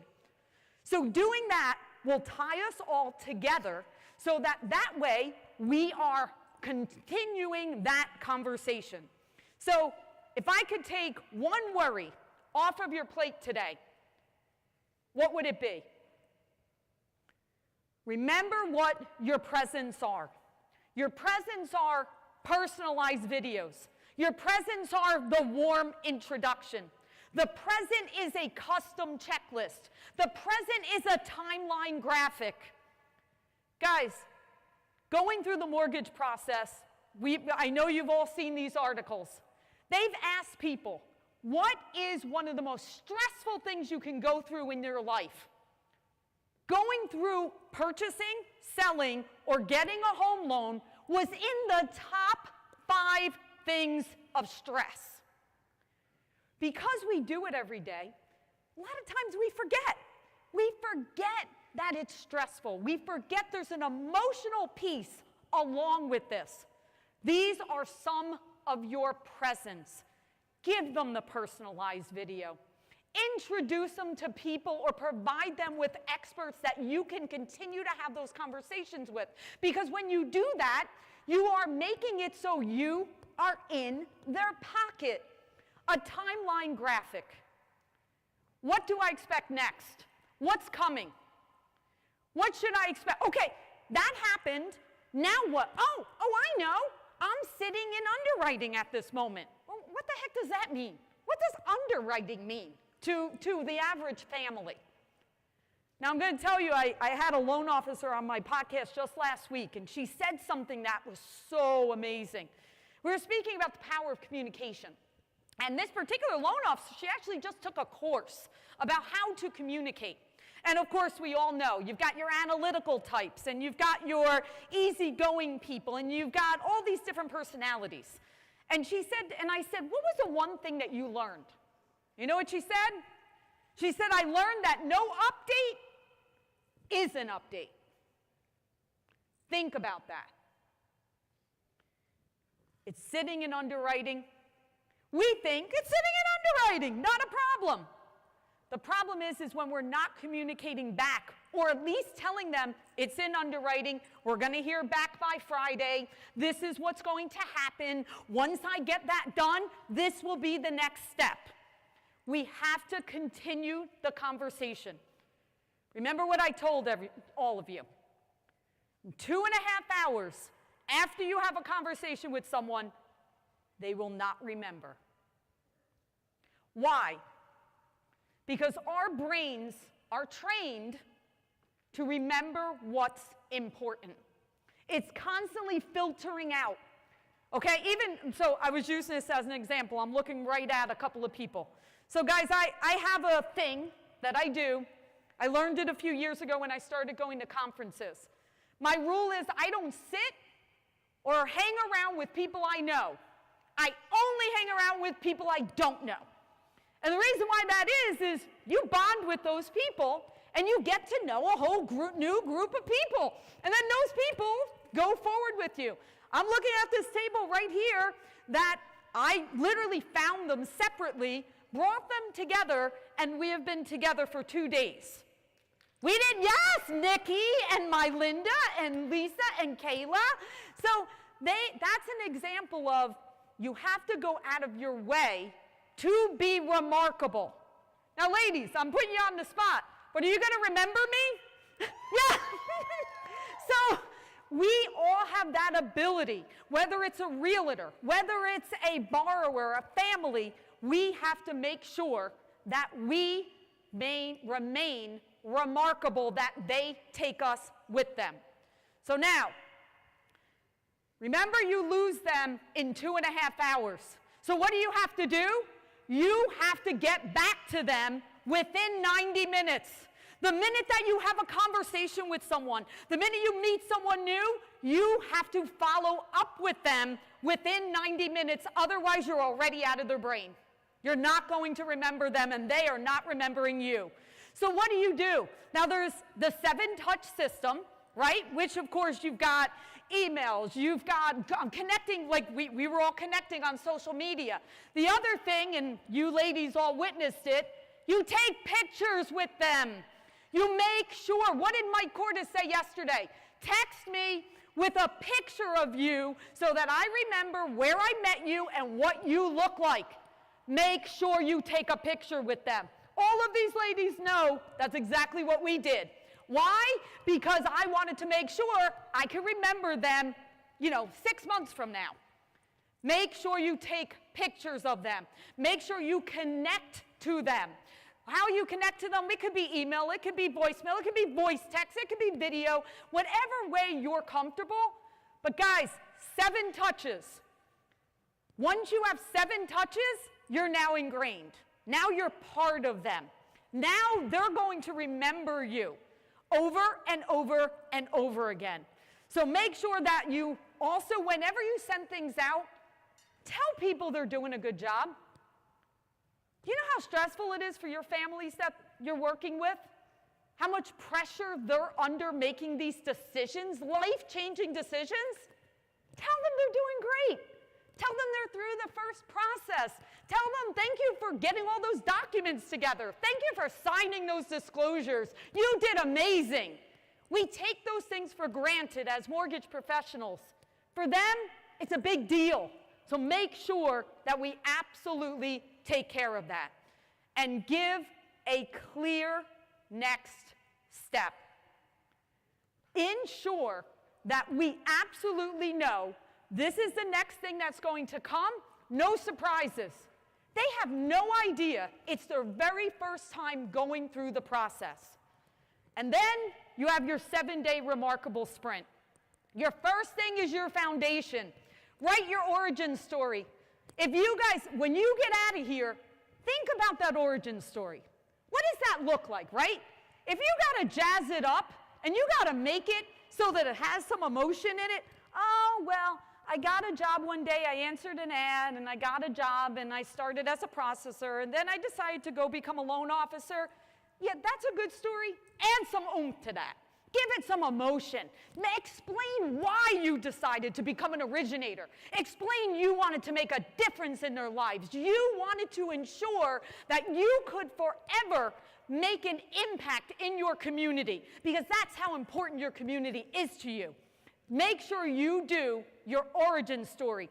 Get known for that origin story. Oh, that's the guy that did this. That's the girl that did that. You know, Lacey was giving all of those tips when she was giving her hashtags, when she was going through all of that. That's very memorable, absolutely. Then make sure you have your questions. Guys, if you're not quick on your feet of, man, I'm not really sure what these questions are I should be asking, use the same questions. Just come up with questions that work for you and repeat them. Run 7 touches. You know why? You know, we speak about direct mail and postcards and stuff like that. And so many times people are like, oh my God, nobody ever looks at stuff like that. Actually, you're wrong. If you think about, and I'm not promoting postcards and direct mail, but I'm saying that it can be part of the 7 touches, right? What happens is, think about it yourself, right? You get something for, the local daycare, okay? You get something because you have little kids and you're targeted because you have little kids, and all of a sudden you get something in the mail and you throw it away. And then maybe a week later, you get the same thing in the mail, and you're like, oh, that's ABC Nursery School. I saw that again. Okay, I throw it away. Then the next thing you know, it pops up on your feed. Your Facebook feed, ABC Nursery. Then the next thing you know, you get an email from ABC Nursery. And then all of a sudden you're like, I've heard good things about that ABC Nursery. You know, they're like popping up all over the place. That's your 7 touches. You want to make sure that you continue to be in that mode. Because when you do that, then we are familiar and you are remarkable. Now here's the deal, guys. We have to be worth the remark. Being remarkable is not, let me turn up and be remarkable. Being remarkable is keeping your promises. Being remarkable is holding true. It's giving credit where credit is due. So many times during these transactions, we think that we have to hold that realtor or that referral partner or that borrower. We have to hold everything. Actually, what we do is when we let other people into that circle, and all of a sudden, actually, I'm gonna give a quote on something. A few years ago, I was at a conference, and there was a realtor panel. And it was the first time I had ever seen a full realtor panel. And somebody said, of course, realtors, what do you want? What's important to you? And I was like, oh, this is okay. Everybody listen. What's important to you? And they all said, I want to know the team behind you. I want to know that it's not just you, that it's actually all these others that support you. I want to know that it's more than just Sue or Bob or Dave or any of that. So when you're doing this, it doesn't have to just be about you. It's about, guys, I am so blessed. I am part of NEXA Lending. Let me just tell you what that means. Let me inform you of, I don't want to brag, but I have to share this. Now, I'm going to tell you, anyone that you have that conversation with, they're not going to even think about, oh, I feel so much better. Oh my goodness, look at the power behind this. So we have to open it up to where it's not just about us. It's bigger than that. Okay, every contact counts. Every contact. I use the example of I never sit or speak to people I know when I go places. Do you know how rare that is? Our normal, natural, as a human, is to be with people that we know, to be with people we're comfortable with. But how do we get more referrals? By building our network bigger and bigger. Every single contact matters. Every single contact grows. And I'm going to tell you, all you have to do is ask other people, who else can I help? Who else can I inspire? Guys, when I came on here and I was thinking about what I was going to share with you, my very first thing I wanted to share was, honestly, I am probably one of the most blessed people around. My story of starting from cold calling telemarketing and now getting to be a leader in the mortgage industry. Guys, we are in the year 2025. Do you know how lucky we are? Do you know how lucky we are to be part of an industry at a time where we can have the tools of AI and the tools of social media? You know, Phil Mancuso started us off yesterday speaking about a phone book, speaking about making calls out of a phone book. That's where we came from. There is nothing stopping you. There is nothing preventing you from reaching whatever height you want to. There's only one person holding you back. It's you. It doesn't matter. You know, Alan said it. It doesn't matter what other people are doing. You know what? Use what those other people are doing to help you. Pay attention to what's going on. Keep an eye of what they're doing, and then make it yours. Because you are the uniqueness. You are the part that differentiates everyone, not the thing. The thing is just a thing. We've leveled the playing field with AI. What you guys can do in a day has just quadrupled. It's off the charts, right? So no matter what, if we sit here and we say, if nothing else, I am going to make it so it's the best experience I can possibly have, to make it so you are going to make a remark about me. Because you are remarkable, my friends. Let's have a great rest of the show. Thank you so much. You got this.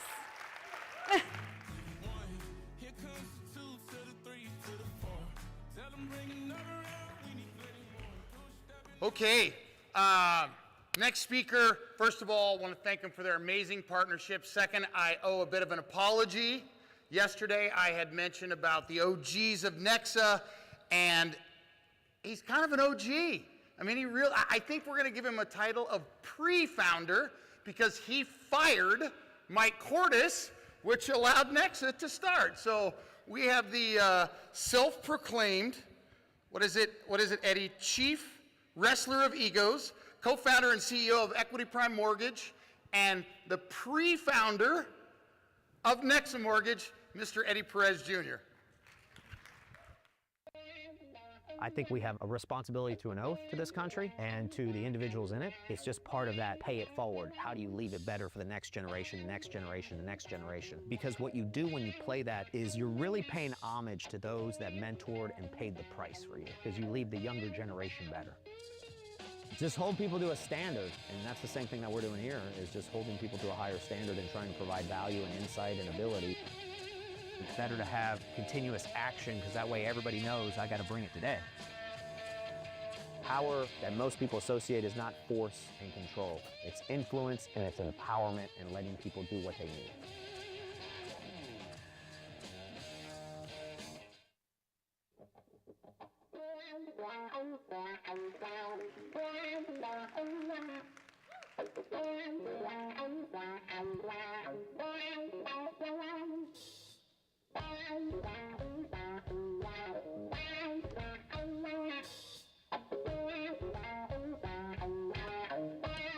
Come on, guys, this is Jimi Hendrix. And I don't give a shit what anybody says, the greatest guitarist of all damn time.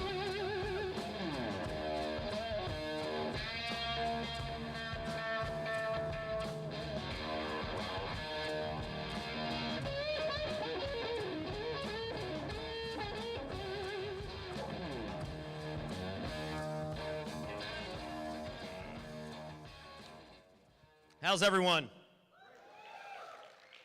Ready to have some fun? Ready to learn more about what it's going to take to be the new guard? Want to know what the old guard is? Show of hands. Who believes when I say the old guard, they think I'm talking about age? Anybody? You're right. It's not about age. It's about where we got to go. The industry. Because this concept of the old guard is not new. You can go look it up.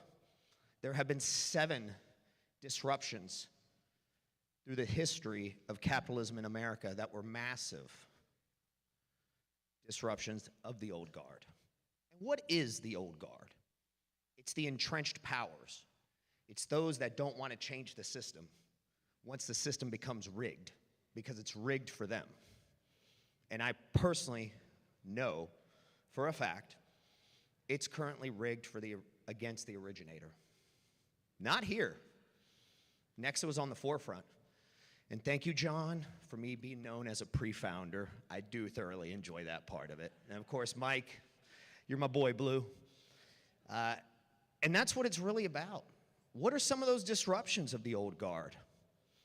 Believe it or not, there used to be what was called the Aero Cartel. Airfares used to be so expensive. And then when the cartel got taken down, and you can read about it, fares went down 50%. Who in the room's from Detroit? We got Detroit in the crowd? GM used to have 90% market share till a small guy in Japan formed Toyota and disrupted the monopoly.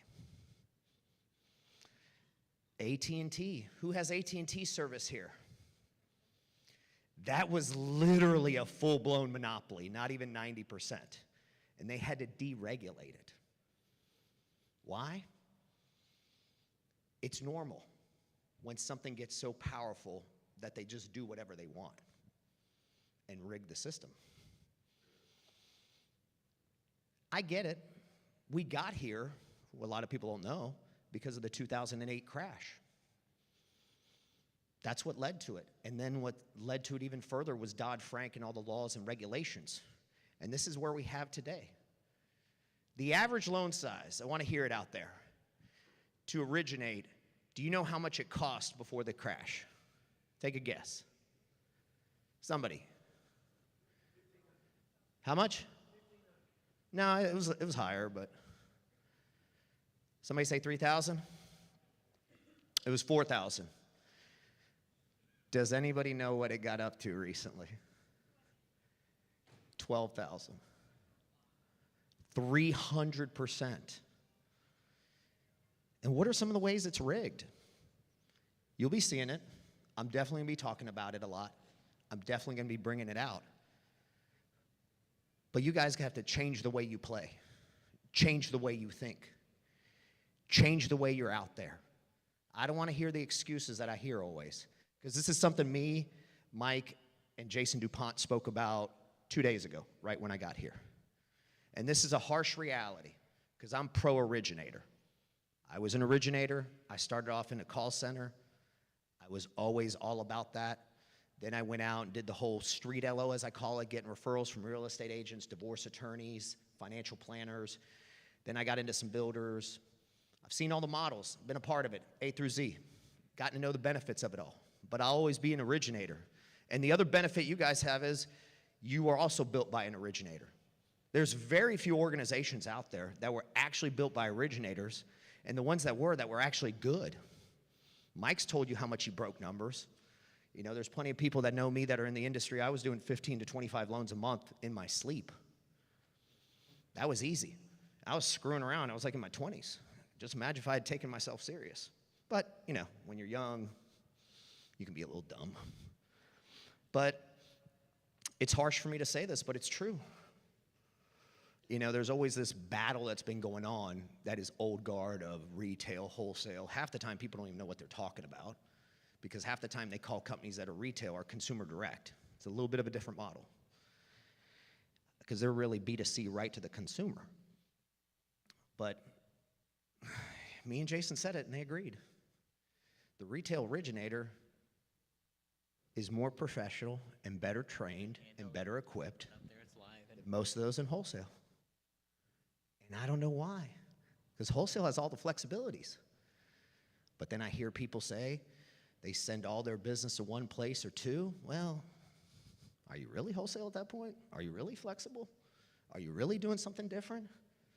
And then are you the same people that are then criticizing retail because they only have one outlet? It's funny how hypocrisy works. And that's why I say the old guard is going to keep a stronghold as long as it can. You've got bureaucrats in power in DC that I've dealt with. You have all sorts of people that don't want to change it. But as I said, the system is rigged for the originator. But kudos to you guys, because y'all have gotten out of the matrix.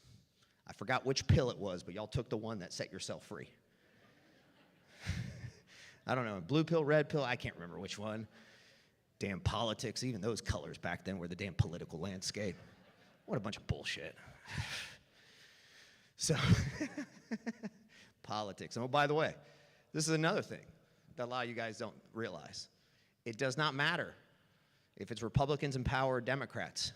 It's the everyday bureaucrats that have been there for 20, 30 years that are both Republican and Democrats that jam it all up. So I laugh when I hear, oh, it's going to be great. We got this party. Oh, we got this. Come on, boys and girls. You're falling for the trap. But one of the things that we're doing is we're going to inform all you guys. We're even going to inform you about one of the big things. See, because the system's rigged around the originator because how much cost, layers of management, so many things that are done. Here you don't. But this is one of the tips I'm giving you to recruit better. You got to get out to branding. That was one of the big things that I've heard Jason and so many people talk about. You got to get after that. You got to know how to do it. I don't give a shit. Pick up your phone and start doing it with the video. That is going to be better than doing nothing.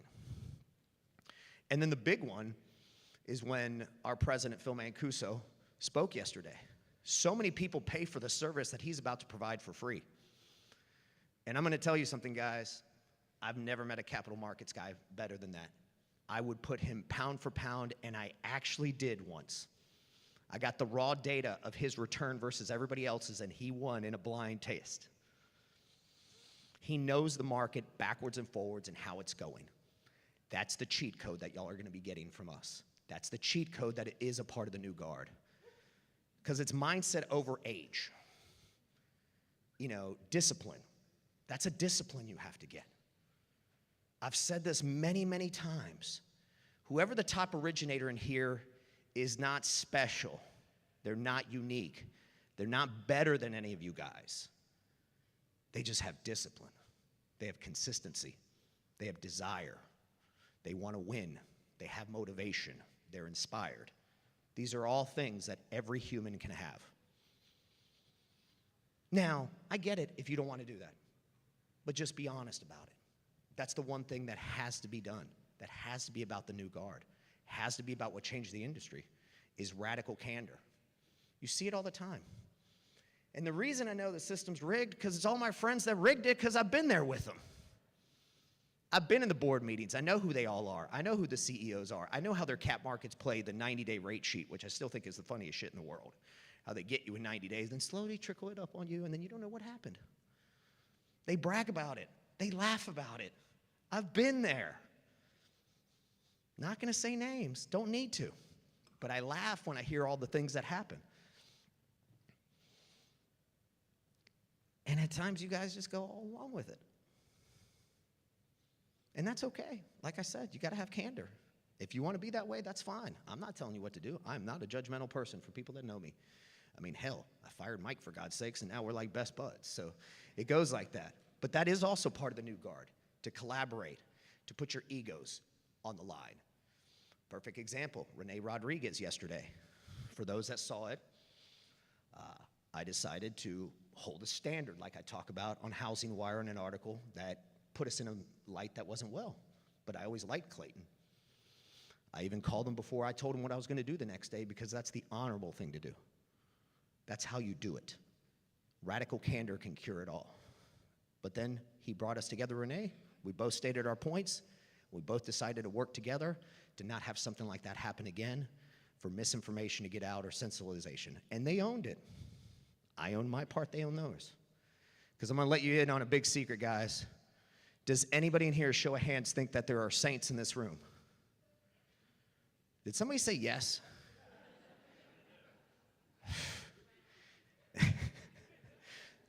There's no saints in this room. I'm sorry. Ladies that are married, I'm also going to say this too. You are not 100% right, and your husband's not 100% wrong always. I'm sorry to tell you guys that. 50-50, 60-40, it's about the same. I'm sorry to tell you, everybody's guilty in it. Because at the end of the day, it's how you react, it's how you handle. Like I said, you take ownership, they take ownership, everything can heal. That's how it was with me and Mike. After it all went down, we put our egos aside because we said what was better for the industry. See, what's great is you guys are led by a rebel. That's what's needed. Forget this. Okay, yeah, I make fun of suits and ties because that just, I find it comical how people make fun of bankers and then they dress like them. I think that's a little oxymoronic at times. And I like suits, just without a tie. But you got to know what to do. And it's there. We're going to provide it. A lot of the other wholesale lenders are already providing it. You saw Alan come up here and talk about what they're providing, and they've always been on the forefront of that. We're all doing it out there. We're doing it all so that this new guard becomes the actual new guard when I was in the industry. See, once upon a time, third-party originations was 2 out of 3 loans. Now you know why costs were so much lower per unit? ARMs are coming back. I bet most of you guys may not even know what an ARM stands for. We had to used to sell them. They're actually really good products, especially on the Govy side for the first-time home buyer. It's better than that 2-1 down, buy down. Y'all got to learn how to sell that. You got to learn the objections. But it's not that hard if you just put in the work. The problem I hear is you always want somebody else to do it for you, and then you don't understand why you don't know it.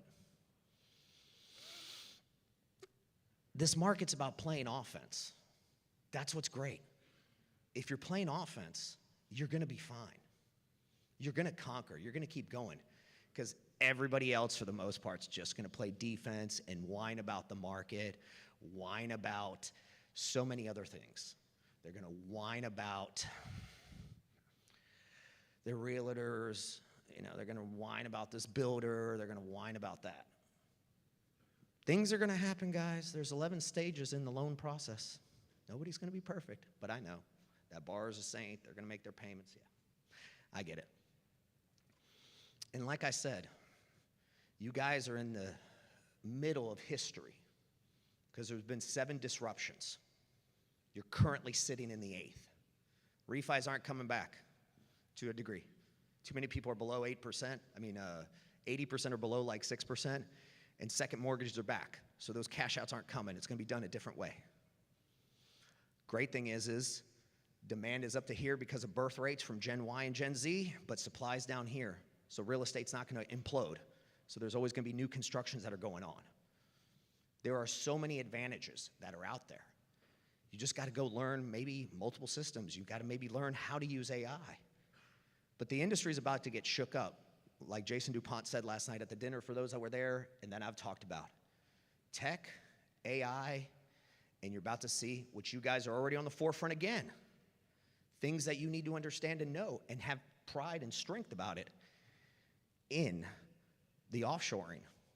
Because what I'm going to tell you too, that's part of the old guard is that operational flow of the process has almost become pretty much a union and driven up the cost too high.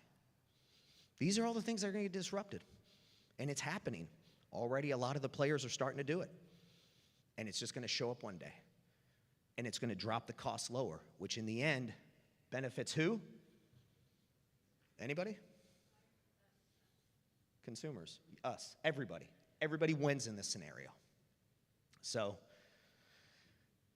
like I always like to end these things, it's always an honor and a privilege. Obviously, I've got a deep affinity for Mike, a deep affinity for a lot of you guys. I guess I'm the pre-founder officially today. I'll write that title on my LinkedIn. Jokes aside, I don't need a stupid regulator calling me thinking there's something wrong. But it's here, guys. This is going to be the 8th disruption of the industry. We've already seen one in the last 10 years. It was called Uber. Taxi cabs drove like shit, smelled like piss, and talked to you like and they were a-holes. And then Uber came out. Yeah, you laugh because you know it's true, for those that rode around in them. So it's here. We're part of the new guard. You guys are part of the new guard. Every one of us has the responsibility and the oath that they take to do it. We live in the greatest country in the world. Trust me, it's not even close. Even our capitalism is better because Theodore Roosevelt busted up companies and monopolies with the antitrust. We changed capitalism. Capitalism that exists is actually American capitalism. We changed it from the Brits because we stopped it from becoming fascist. It's here, guys. You know, whatever you want to do with it, we're going to make sure that we're putting it out there for all you guys to grow, get better, continuously self-improve, and get after that. God bless you. And as always, God bless America. Thank you. Here comes the 2 to the 3 to the 4. Tell them bring another round, we need plenty more. Two stepping on the table, she don't need a dance floor. Oh my, good Lord. All right. If you take all the social media guru, expert coaches, take all of their followers, add them all together, every one of them, there's still less than what Renee has. Listen to a few of these. He's viral on every platform. Content viral on every platform. If you ask an influencer, they would love to have one place where it's like, wow, that blew up. Every platform. Listen to some of these numbers. TikTok, 1.1 million. Instagram, 403,000. LinkedIn, I don't even know how this, 5 million impressions per week. That sounds like a lot. I'm wondering if I have 5. YouTube, 80,000 subs. What does this mean for us, for today? My opinion is it means we are learning, I'm a baseball guy, we're learning from Babe Ruth. You know what, the heck with Babe Ruth. This is Texas. Learning from Nolan Ryan, right? The best of the best. Scoreboard. He's always in the lead on the scoreboard. So please welcome back to the stage, Renee Rodriguez.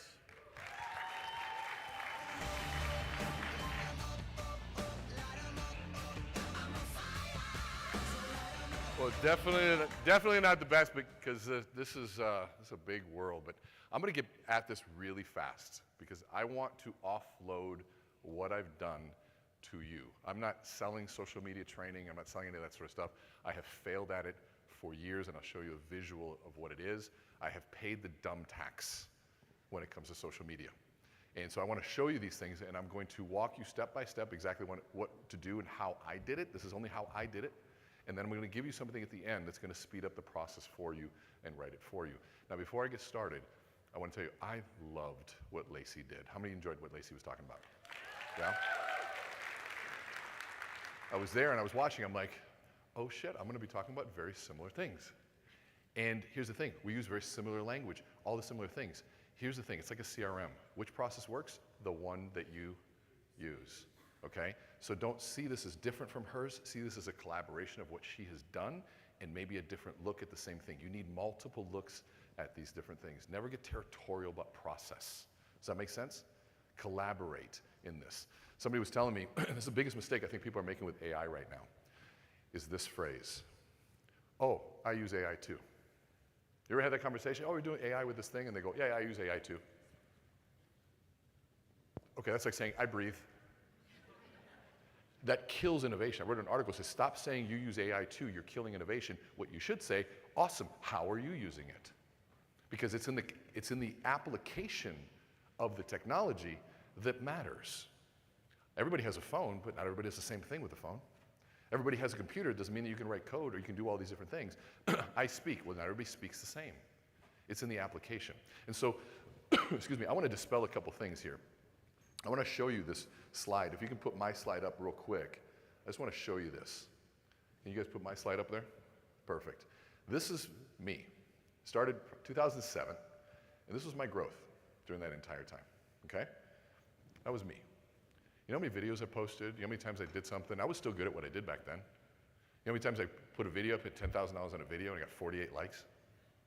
Like literally got the best people. It's got to be it. I followed Gary Vee. This is how he did it. It has to work. And when Tony Robbins did it, like you follow who's doing good, and you copy them. And that was my result. And then COVID hit, and something happened. Somebody came to me and says, "You're doing it wrong." And you know what I said to him? I go, "Sure. Everybody says that." He goes, "No, you're doing it wrong." I said, "Okay, great. Let me do 3 videos for you, and I'll show you what I mean." And this is what happened from that moment. And so this isn't an accident, what I'm about to show you. And the reason he said that it worked across all platforms is sometimes one platform will grab a hold of something, but then it doesn't work across. I have a very strong commitment. If I'm talking about something on stage, I have to have done it for a minimum of 3 years before I'm going to bring it to you. Because part of what you're hoping you get from a speaker up here is that it's something we're doing, number one, and that we've vetted something out, so I'm passing on something to you that you can actually use. And so what I'm doing is relevant, it's current, and it works, but it's going to take a lot of work, okay? Social media is a department. It's not a side gig. Does that make sense? But I want to talk about it from a much bigger perspective, okay? I want to talk about it from this concept of brand, okay? So the question is, I'm going to just ask you this question. What is a brand? What is a brand? I want you to think about that for a minute. Every time I hear that, people say, well, it's your reputation. It's what people think about you. I mean, think about it. What is a brand? You thought about that? Most of the answers that I get in this question really come down to the output. Reputation is an output of a brand. It's a result of a brand. But what is a brand? Thomas Aquinas was once asked what time is, and he says, I know exactly what time is until someone asks me. I think we all know what brand is until we're asked. Like, what the hell is a brand? And so I'm going to walk you through how I've discovered this. This has been a 9-year journey for me. And I've worked with some of the biggest organizations on the planet when it comes to brand work. billion-dollar branding agencies. Been on there, I teach them how to communicate, which is ironic, but I get a chance to see how they think about it. And so when we think about the definition, we get brand, type of product manufactured by a particular company under a particular name, okay? An identifying mark, burn on livestock, okay? Maybe for formerly criminals and slaves. A brand is my favorite one, is the sum of all expressions by which an entity intends to be recognized. Sum of expressions. So the question is what the hell is an expression? What is an expression? I promise you here, social media is not your brand. It's not your brand. Doing videos is not your brand. Starting with a logo is not your brand. And we have to be really clear about that. That's why all of us do all those things, but why are some known and some aren't? And we're going to break that down, and then we're going to teach you how to do this, okay? So how many of you have seen this show before?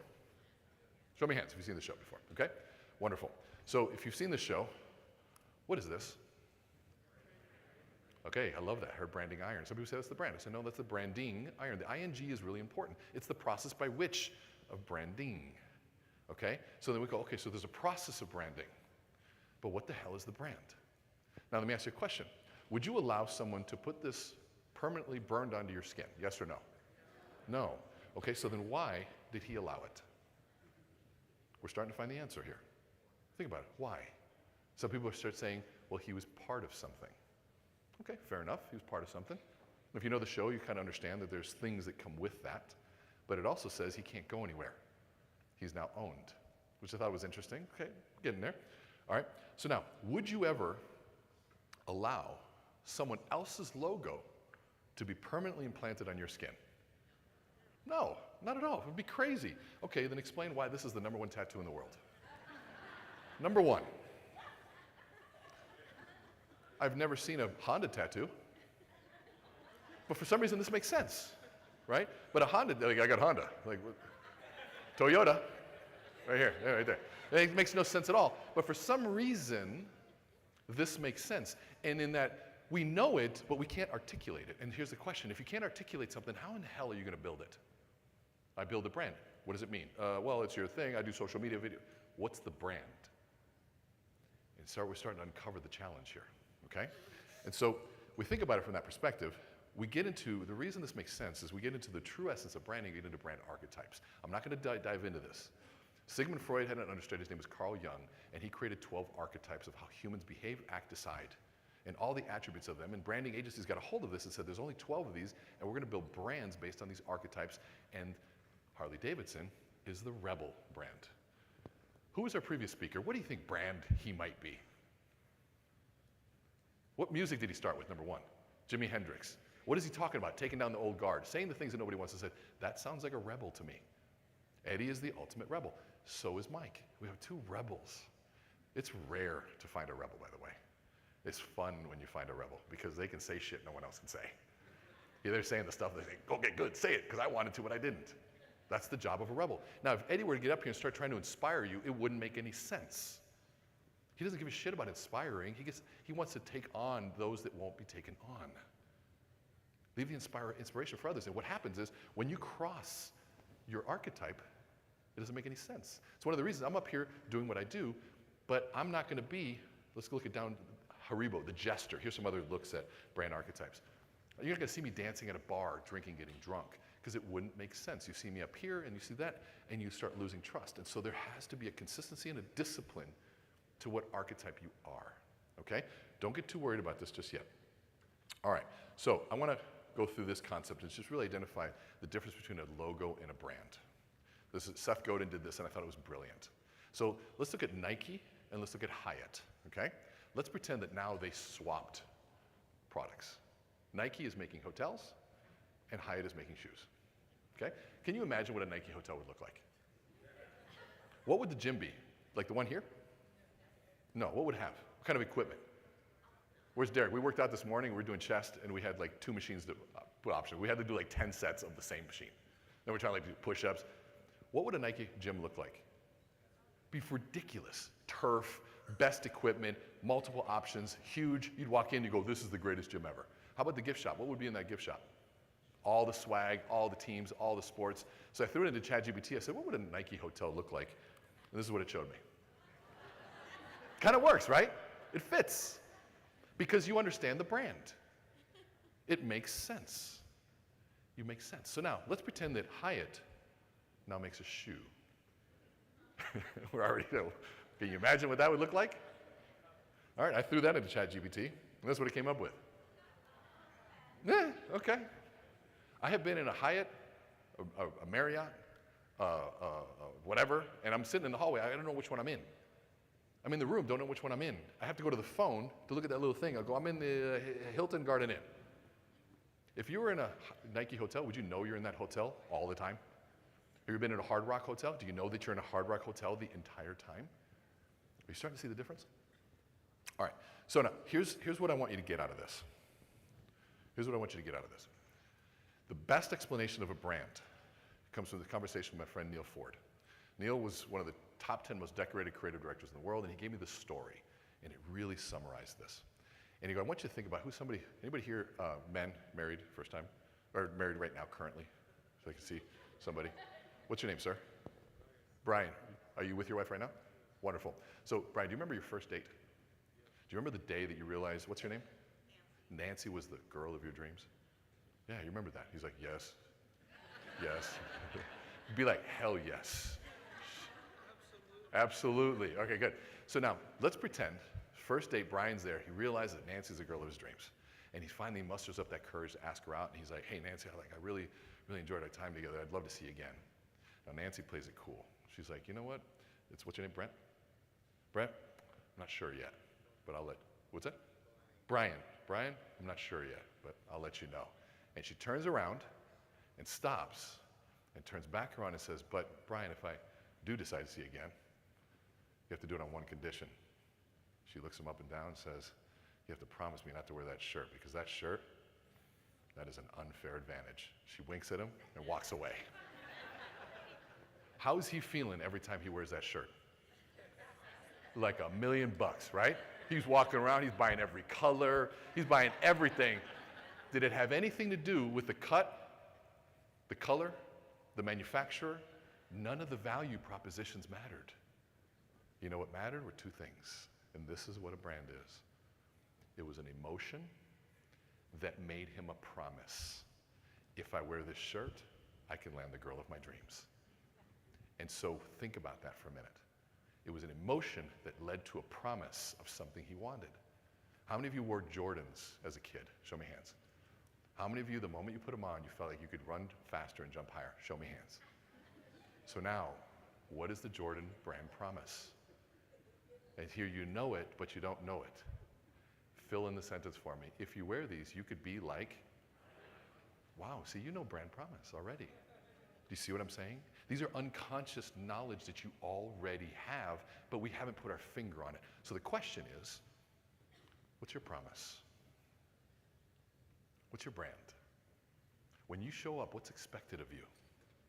Before you show up, what shows up and says, hey, you're about to meet so-and-so, this is what you need to know. Some of us have a brand that, hey, it's great, you meet this person. I'd say your brand shows up to meetings before you do. Tells you everything all about it. Helps your sales cycle time, increases your price, helps you recruit. Some of us have a brand, they show up and say, hey, you're gonna meet Jason DuPont, man. One of the coolest, most calm, collected guys. But man, don't underestimate him. This guy, he's powerful. And he shows up, Jason shows up, they go back, Jason leaves the meeting, they go back, and I told you about Jason. That's the brand speaking for you. Foot soldiers out there, thousands of them. But some of us have the brand, hey, you're about to meet with so-and-so. He's gonna make a lot of promises he won't keep, so don't pay too much attention. Hey, come on in, come on in. That's a brand, that's a promise. Our consistency, who we are, the expectation, the sum of all of the expressions of who we are starts telling a story about who we are. And the moment we engage, we start feeling that moment and we know that something is coming. Does that make sense? All right. So, to do this now, okay, to do this, we have logos and all that sort of stuff. I'm not going to get into that. I just wanted to talk about brand, and I want to get into this idea of social media for a minute, and then I want to move into AI and how we can leverage that. Because I want you to walk out of here with tangible pieces. Is this making sense, by the way? Do you feel like you understand brand? Say yes if you do a little bit more. Okay, good. So now, let's get into social media, because that is one expression of it. So as a podcast, your logo, by the way, should be the visual identity that represents the brand. So in fact, I'm going to do this real quick, because I think this is kind of an important piece. That's why I like controlling my PowerPoint. Anybody here heard of Pavlov's dog? Right? So this is where my neuroscience background comes into play. Pavlov's dog, he was doing this thing called operant conditioning. Okay? What he said was, we have this thing that we have what's called an unconditioned stimulus, food, and an unconditioned response. If I show food to a dog, the response will be salivation. It's already conditioned, it's already there, it's just happened, that's the control. So he thought, what if I could take a neutral stimulus, a bell, and create the same salivation? If you ring a bell to a dog, it just stares at you. There's no response. So what they found was, if I pair the bell with food, ring a bell, feed the dog, ring a bell, feed the dog, ring a bell, feed the dog, you do that enough times, I can remove the food, ring the bell, what happens to the dog? It salivates. That's what branding is. I have a logo, I show it to you, it means nothing. I show you a logo, means nothing. I show you a logo, means nothing. I show you a logo with service. I show you a logo with a great speech. I show you a logo with a great video, with great social media, with a podcast, and that logo is always there. It's always there. All of a sudden, remove you, logo creates all of those responses. No different than if you had a little too much tequila or Jaeger when you were in college, and you smell it, all those memories come back. Ever had that one before? Those moments, I'm never drinking again. Whatever was associated in that moment is all coming back. So it's really about association and correlation and conditioning to this. So there's the process of conditioning a marketplace for who you are. That's where social media comes into play. Does that make sense? And so we're going to use these different elements to condition a marketplace. So the question is how? There's a lot of videos go out there. But why do so few get watched? And we tell you, as somebody who was frustrated and has spent over 7 figures on trying to figure this thing out, and it's been worth every penny. Been worth every penny, and I'm going to show you what it is. So we got to dispel a couple myths. One, in social media, following what others are doing successfully doesn't work. I followed Gary Vee, I followed every single one of them, I copied their videos verbatim, I copied their things verbatim, and I posted it. No response. So that was a difference. I had to learn two things. One, there's a difference between being known and not known. Being known and not known. Tony Robbins, is he known or not known? Known. You see him, oh, he could be doing anything. You kind of want to know. Gary Vee, known or not known? No, right? Any president of the United States, known or not known? Known, right? Renee, known or not known? Not known. Not known yet. It's the goal. Now, more known than before, but still considered not known in this mass world. And so I was following a known strategy, being not known. Does that make sense? So those of us in this room, we are all not known. We have to follow a not known strategy, meaning we have a little work to do before people want to watch us. Okay, so first piece. Second, I had to learn, and I teach people all the world, tens of thousands of people, how to tell stories, be on stage, all that stuff. You saw what happened yesterday. It was great. I took that same strategy to social media, and I put people to sleep and got swiped. So there's a difference between a captive audience and a non-captive audience. What are you, captive or non? You're captive. Imagine if you were non-captive. See, social media is not captive. We have this thing called the thumb, right? Imagine if you didn't like me in the first 3 seconds. Hey, everybody, wow, the weather here, isn't it great? And you go, whoop, I'm gone, next speaker. Right? You start boring the audience. We don't like this, whoosh, gone. You kind of stuck with whoever's up here. You go to a movie, captive audience. You decide to watch something, captive audience. Social media, you have a thumb. And so those two pieces change the entire game. And here's the thing. In social media, you have a 3-second audition for attention, assuming they have no clue who you are, don't care about who you are, and have endless choices right behind you. And if we are selfish consumers of content, and if you don't believe that, watch yourself scroll. Go to Instagram, start scrolling. Every time your thumb does this, it's saying, you suck, that was boring, that was nothing, dumb. Feed me something better. Come on, feed me something, I want something, come on, give it to me now, you suck. Still sucks. Watch yourself. We're very selfish consumers. And so the question is what's going to stop this thumb? And by the way, your biology is working against us because dopamine is secreted in the anticipation of reward, not in the reward. It's in what's possible, what's greener, could be something a little bit better. That's why when we get your family, let's watch the Netflix movies, and you watch previews for 3 hours. Because there might be a better one here. Right? And you're like, well, what about this? No, what about this? Should we try Max? Let's go over to Max. On the Max. Should we try Prime? Let's go over to Prime. Let's go. Am I the only one that's done this? Because there's endless supply. The more options, the less decisive we become because of dopamine, the potential of something else. Social media is breeding ground for all of that. So you have to stop biology first. Is this making sense? Why in the world would they stop? And they call that a what? Starts with an H. Hook. Call it with a hook. Everybody knows hooks. Very few people write it. And here's only one measure if your hook works. View count. Sorry. People say, I write hooks. 48 views. No, you don't. Right? I've been doing this for 6 years now, and I'm barely getting it. Barely getting it. It's not an easy process. So don't take that as shame. Take it as get in the game and figure out how to do this. By the way, hooks are not new. Back in the day, so we're trying to stop the scroll. But back in the day, we were trying to stop the stroll, the magazine rack, right? There was headline writers. Wait, aliens take over New York. What? It was stopping the stroll. It's the same thing. Now, we've got clickbait and all sorts of stuff, but there's ways of writing this, and we have tools out there that are going to help us right now. And I'm going to give you 2 formulas today that are going to help you with this. And the first formula is called HOPS. H-O-P-S. H-O-P-S. Okay? HOPS. H stands for what? Hook. By the way, Lacey covered this brilliantly. So take in her information. Take all of that. Use this, combine it, make it yours. Now, second one, we're going to talk about hook. So let's take a really super boring topic. Or no, let's take an exciting one. Let's do something exciting. A 1031 exchange. That's super exciting, isn't it? I mean, God, that's awesome. Now remember, non-captive audience, don't give a shit who you are, don't know who you are, have no idea what a 1031 exchange is. Let's go through the normal video creation process. Ready? Ready for this one? Remember, you got 3 seconds. Let's utilize those 3 seconds in a really cool way. Hey everyone, hey guys, I just wanted to hop on here real quick. And by the way, my name is, what's happened so far? Gone. Let's try another one. We're gonna get creative. Ready? Hey everyone, it's Tax Tuesday, and today we're going to talk about a 1030. What happens? Gone. So how would you hook somebody on a 1031 exchange? Getting close, I'm getting close. I'll give you one. There you go, I love that. Here's how the rich avoid paying taxes. Now, there's your hook. You're not done though. Hooks have multiple layers. The O is important, and this O is the hardest one. It's called objection. You have to predict what hidden, unknown, unconscious objection that person is going to have to your hook. So what are two possible objections to me saying, here's how the rich avoid paying taxes? I'm not rich. What's another one? Very few people will say that one. Well, what happens if you don't pay taxes typically? That's illegal.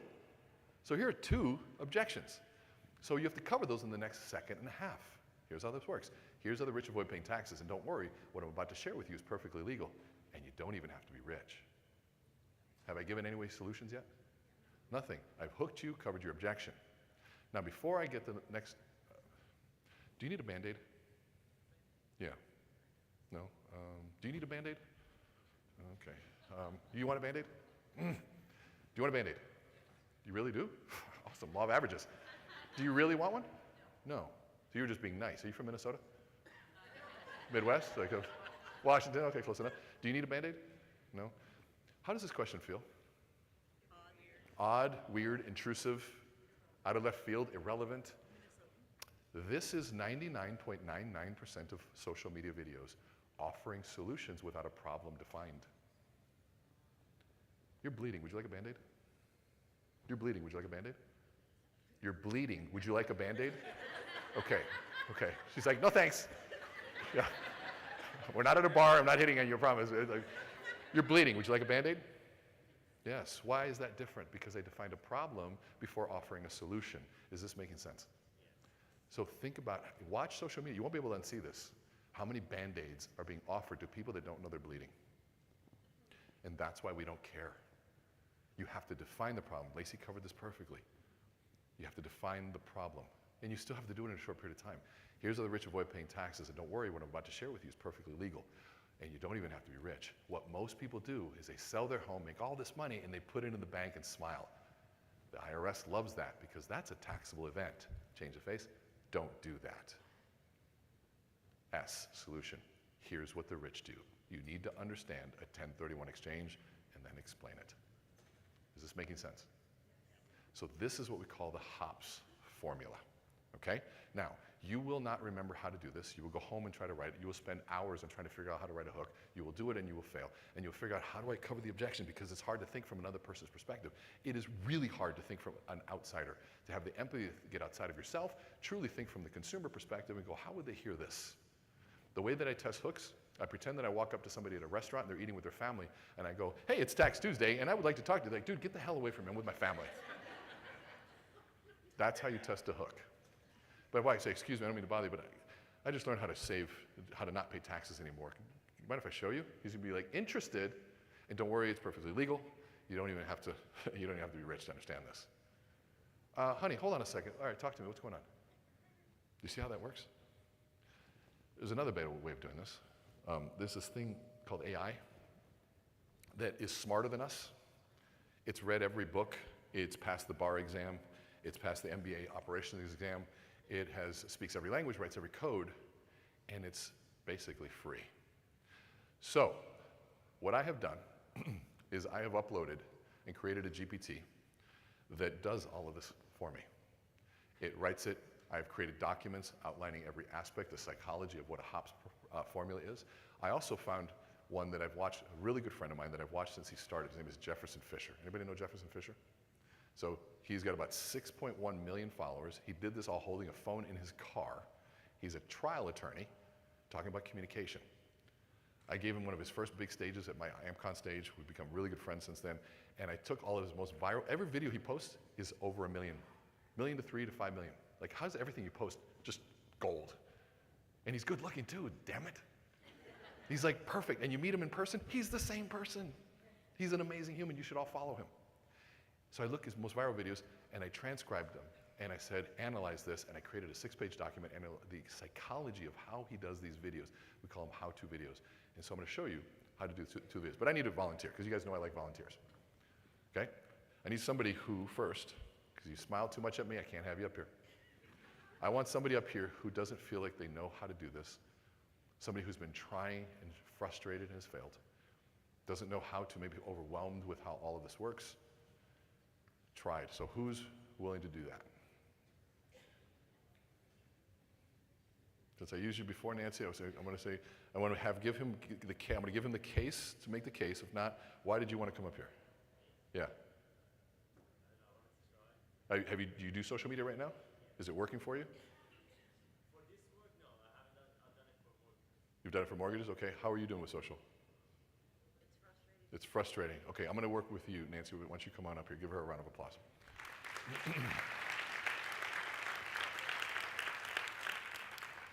So, Nancy, I'm going to come up here, and I want to show you guys this idea that we call content at the speed of thought. Okay? Make sure that this is one of my least favorite things to do ever is to use technology on stage. So this is really, quite literally, one of the first times I've done this, and this is workshop. So I'm going to have you come up here close to my thing. Okay. And Nancy, what do you do for a living?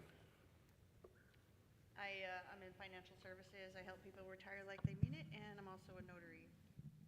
What's your biggest frustration in the mortgage industry right now? Or what's your biggest frustration in what you do? Biggest frustration is getting people to understand what I do and realize how I can help them. What do you do?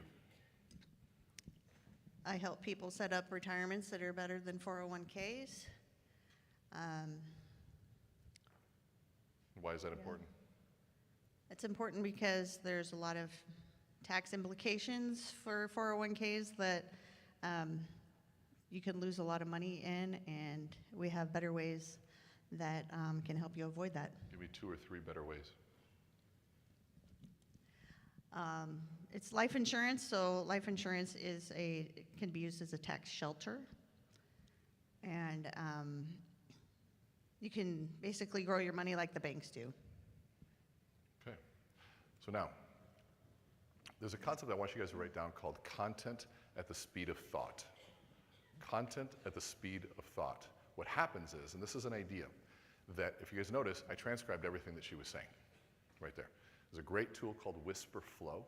I just pressed a button, and she was being transcribed. And so I want content, because I help create thought leader brands. You guys are all thought leaders. You need to think and create, think and create, think and create. And then we have to remove, and this journey of mine has been, how do I remove every single friction from content creation? You guys know how many videos I do per day right now? 40 across all platforms. This is what I mean, content at the speed of thought. And so I'm doing this so I can show you, this is one of the ways. Do you like typing? No. No, right? And you ever try to type your thoughts? She just spoke her thoughts, and it wasn't even as articulate as you wanted it to be, right? Right. But it was still real knowledge for you, wasn't it? Yes. So if you look over here, in this GPT, you'll see that I transcribed it all. And so what I'm gonna do is I'm gonna go to the top, and I'm just gonna add a very simple prompt. You guys should all become really good at prompt engineering. Let's write a Forbes-style article. Do you like Forbes? Or what's your favorite magazine? I don't really have one, but Pick one, the one you respect. let's go with Forbes. Okay. Based on the following copy, I want this to have actionable insights, and if you want to expand on the value of life insurance and why it's better than 401ks, please feel free to do so. I want you to write it in a way that really makes sense to maybe even a 15-year-old. Who's your target audience?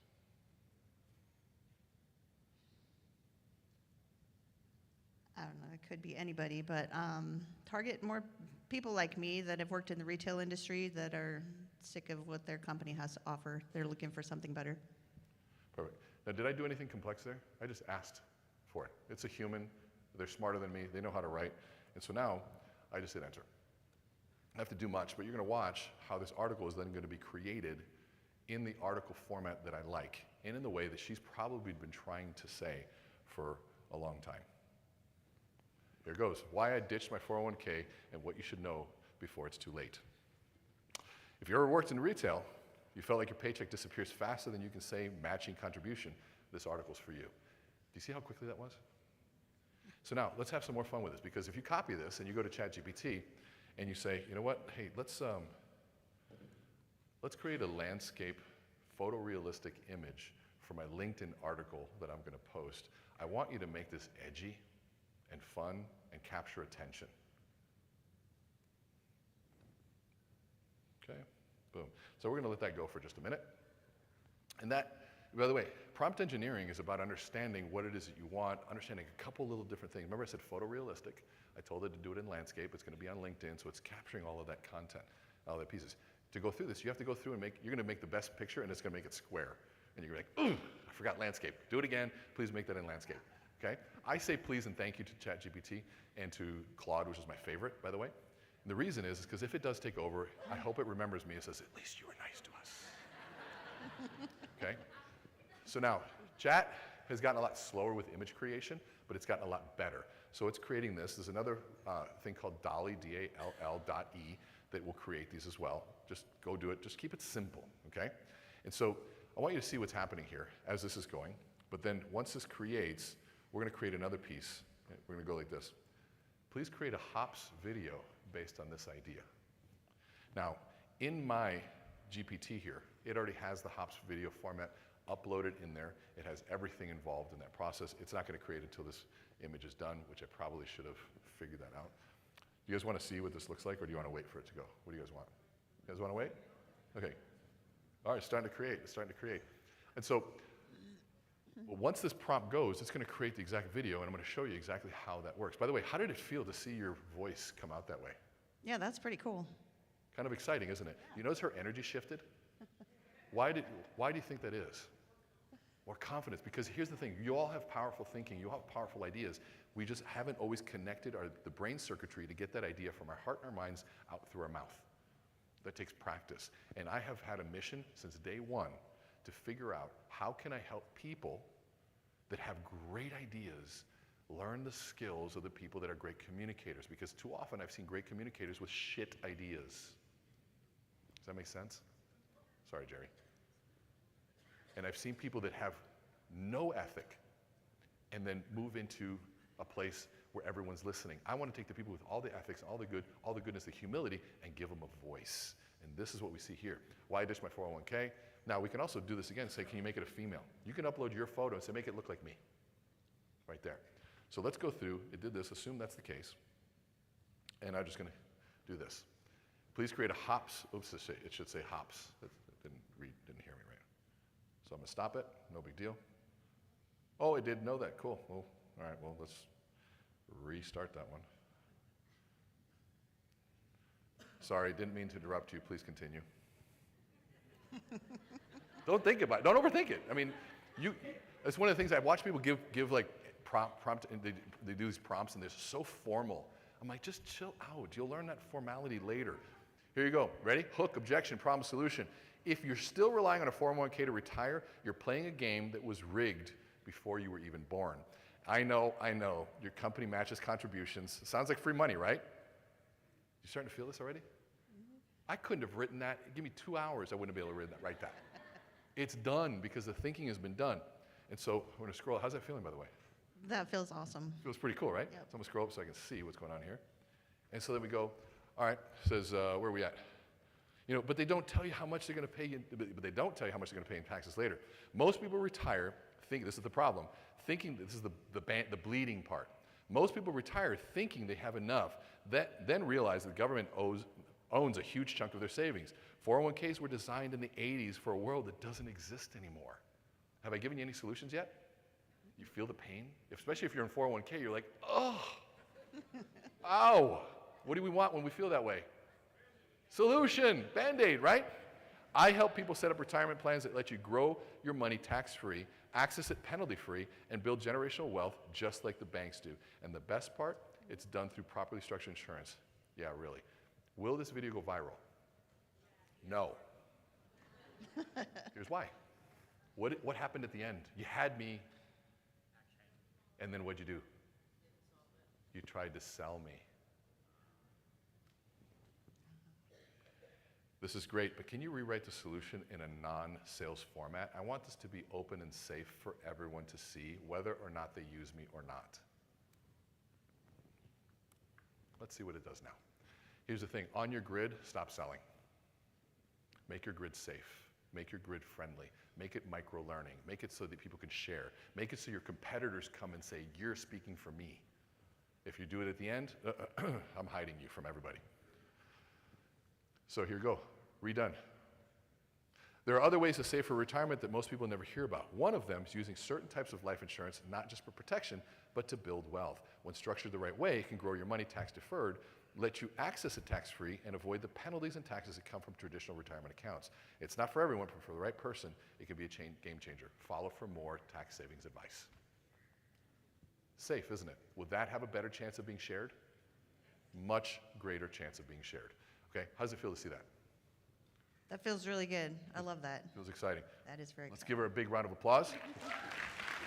Thank you so much. I will make sure you get all that. So now, I want to take this one level deeper. I want to bring my good buddy Jason DuPont up here because this is done, by the way, using my chat GPT. And you guys want it? All right, good. I was hoping you'd say that because I'm going to give it to you for free. Here's what you got to do. Literally is for free. So scan that, fill it out, and I'm going to show you the next level of what this looks like. The next level. By the way, this GPT has read my book, so you can ask me anything in here. It understands frame, objection, it understands tie downs, everything that it did up here, it understands body language. It'll also help you write the articles. You just have to interact with it. Click on it. It has the hops video formula and the how-to video formula built into it. So make sure you get that. I'll give you another 10 seconds, and then we're going to show you what Jason has done with this. And I'll stand on this side. You can go on that side because you can talk.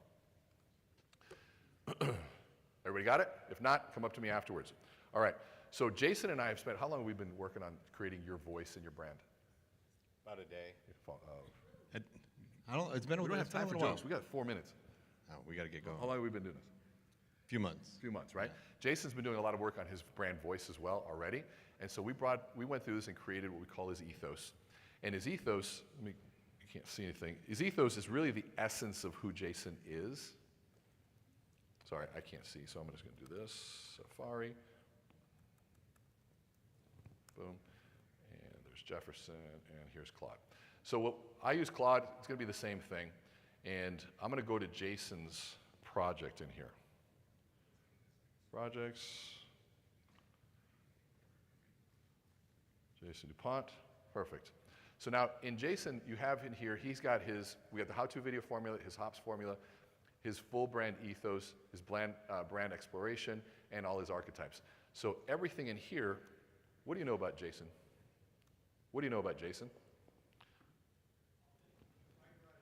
And so, yeah. So here's going to know everything about Jason. And so what I'm going to do is I'm just going to ask Jason, he has no idea what it is. We're just going to ask him a random question. And we're going to get his thinking. So Jason, you talk about something pretty, I'm going to have you come closer. You talk about something pretty different, which is discipline is bullshit, but obsession is everything. Talk to me and just rant about that for me. Forget about this, just rant. Yeah, let's just go real quick. So discipline is the entry to everything. And a lot of people hear that when I talk about obsession, it's almost a turnoff because they've been taught by all the gurus, discipline, discipline, discipline. Get in there, do it every day. Guys, that's just the entry. That's the bottom. If you don't have discipline, you're not even in the game. To really get to the highest level, you need obsession. If you look at anyone at the top, they're obsessed. They're willing to sacrifice. They're willing to do whatever it takes to get to that level. And that's obsession, not discipline. Give me 3 things that we should be doing right now to tap into our obsession. Okay, well, you got to be yourself first and think outside the box. But you've got to be willing to let other things go. Find what's in your life that's holding you back from what you want. It's a hierarchy. How bad do you really want it? And look, if the cost is too great, dial it down a little bit. But if you really want it, find that obsession to go to the next level. Don't let anything stop you. Perfect. So now, Whisper Flow, captured, it's putting it right here. So what I'm going to do, it already captured his, by the way, this is why I love Whisper, see, to put it into 1, 2, 3 here. I'm going to go to the top, and I'll put the, what kind of magazine are we running for today? Playboy. This is why I fucking love this guy. So let's write a Playboy-style article based on the following content, utilizing Jason's ethos and voice. Let's make it edgy and quirky, yet still tastefully appropriate for a professional crowd. No pictures. So now, one of the reasons I do like Claude, by the way, is from a writing perspective. It writes faster. I use both Claude and GPT and their piece. So when you write things, it writes really, really fast. So let's see. What did it say just now? What is happening? Right? We can do it different. No, it's fine. It's just, let's retry. No, I don't want to retry that. No, we're trying, no, stop.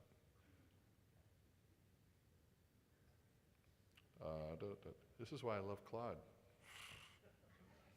I love tech. We're just going to do this, and that's why I copy it, and then we're going to do that. Okay.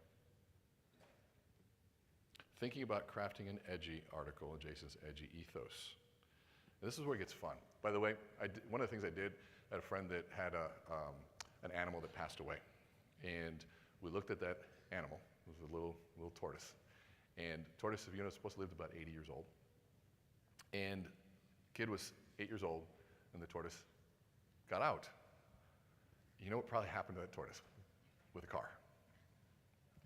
So we decided to write a children's book about this, about the life of the tortoise and this young boy, and reframed it about how the young boy trained the tortoise to go back into the wild. And you watch the sadness go from, I did train it. I used to put it in the yard and teach it how to get strawberries.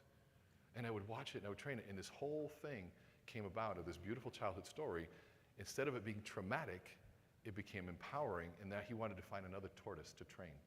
This was a lifelong friend that came in a really important time, and we just wrote a children's book for it. The creativity of AI is endless. It's not just business. Discipline is bullshit. Why obsession is the only thing that matters. Jason Dupont on why the self-help gurus are lying to you and what actually separates the good from the legendary. Sound like you? Yep. Sounds exactly like you. All right, you guys, good example. Jason, you've been doing this so much. What do you, give them 30 seconds on what you've experienced with utilizing this process, even your own process combined with what we've been doing. I think that what Renee has for you guys with the free, and there's obviously versions that are way beyond that, are life-changing. And that sounds, I don't know, melodramatic or whatever it is, but the use of AI with your ethos. Remember I was talking earlier yesterday to be yourself and to stand out. This allows you to do it with AI saving you time and energy and still being you. Now there's a lot of work that goes into it to get to the level of where it's you, a lot of find out, but that's part of the process, right? You want it to be from you. You want it to be real. So very, very, very, very grateful. Awesome. Jay, round of applause. Thank you. Thanks, buddy. Appreciate you. So I'm just over my time, so I'm going to let you guys eat. You guys hungry yet? Good. Was this valuable? Good. Here's what I want you to do. Here's what I want you to do.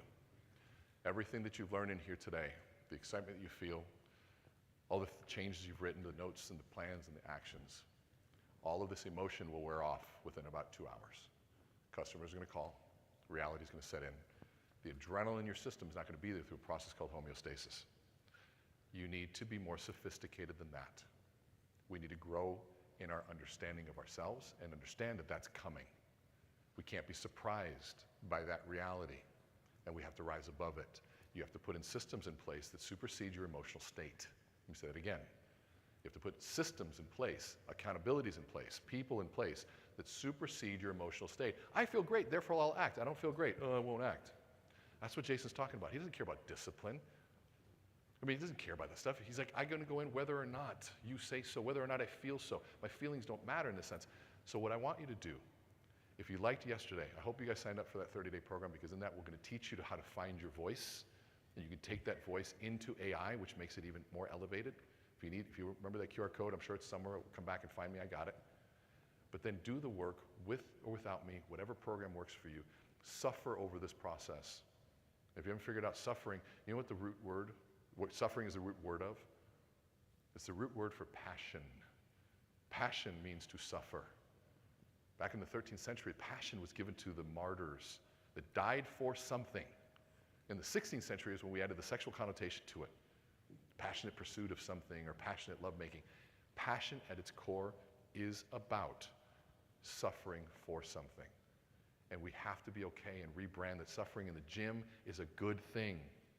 Suffering in the kitchen is a good thing so we eat right. Suffering over guidelines is good so that you can actually help someone. The more we suffer over something worthwhile, the more valuable we are in this world.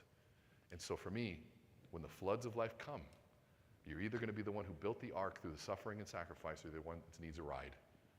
I hope that you go out there and you suffer over this process and the things that you learned here at NEXA Fest so that you can go out there and take the fruits of that labor to go out there and make this world a better place. Thank you so much.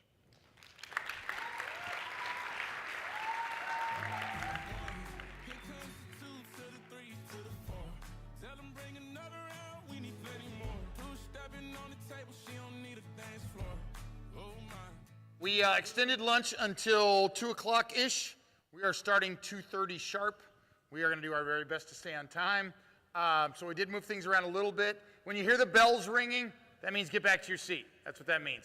So we will see you at 2:30 sharp, ready to go. Thank you.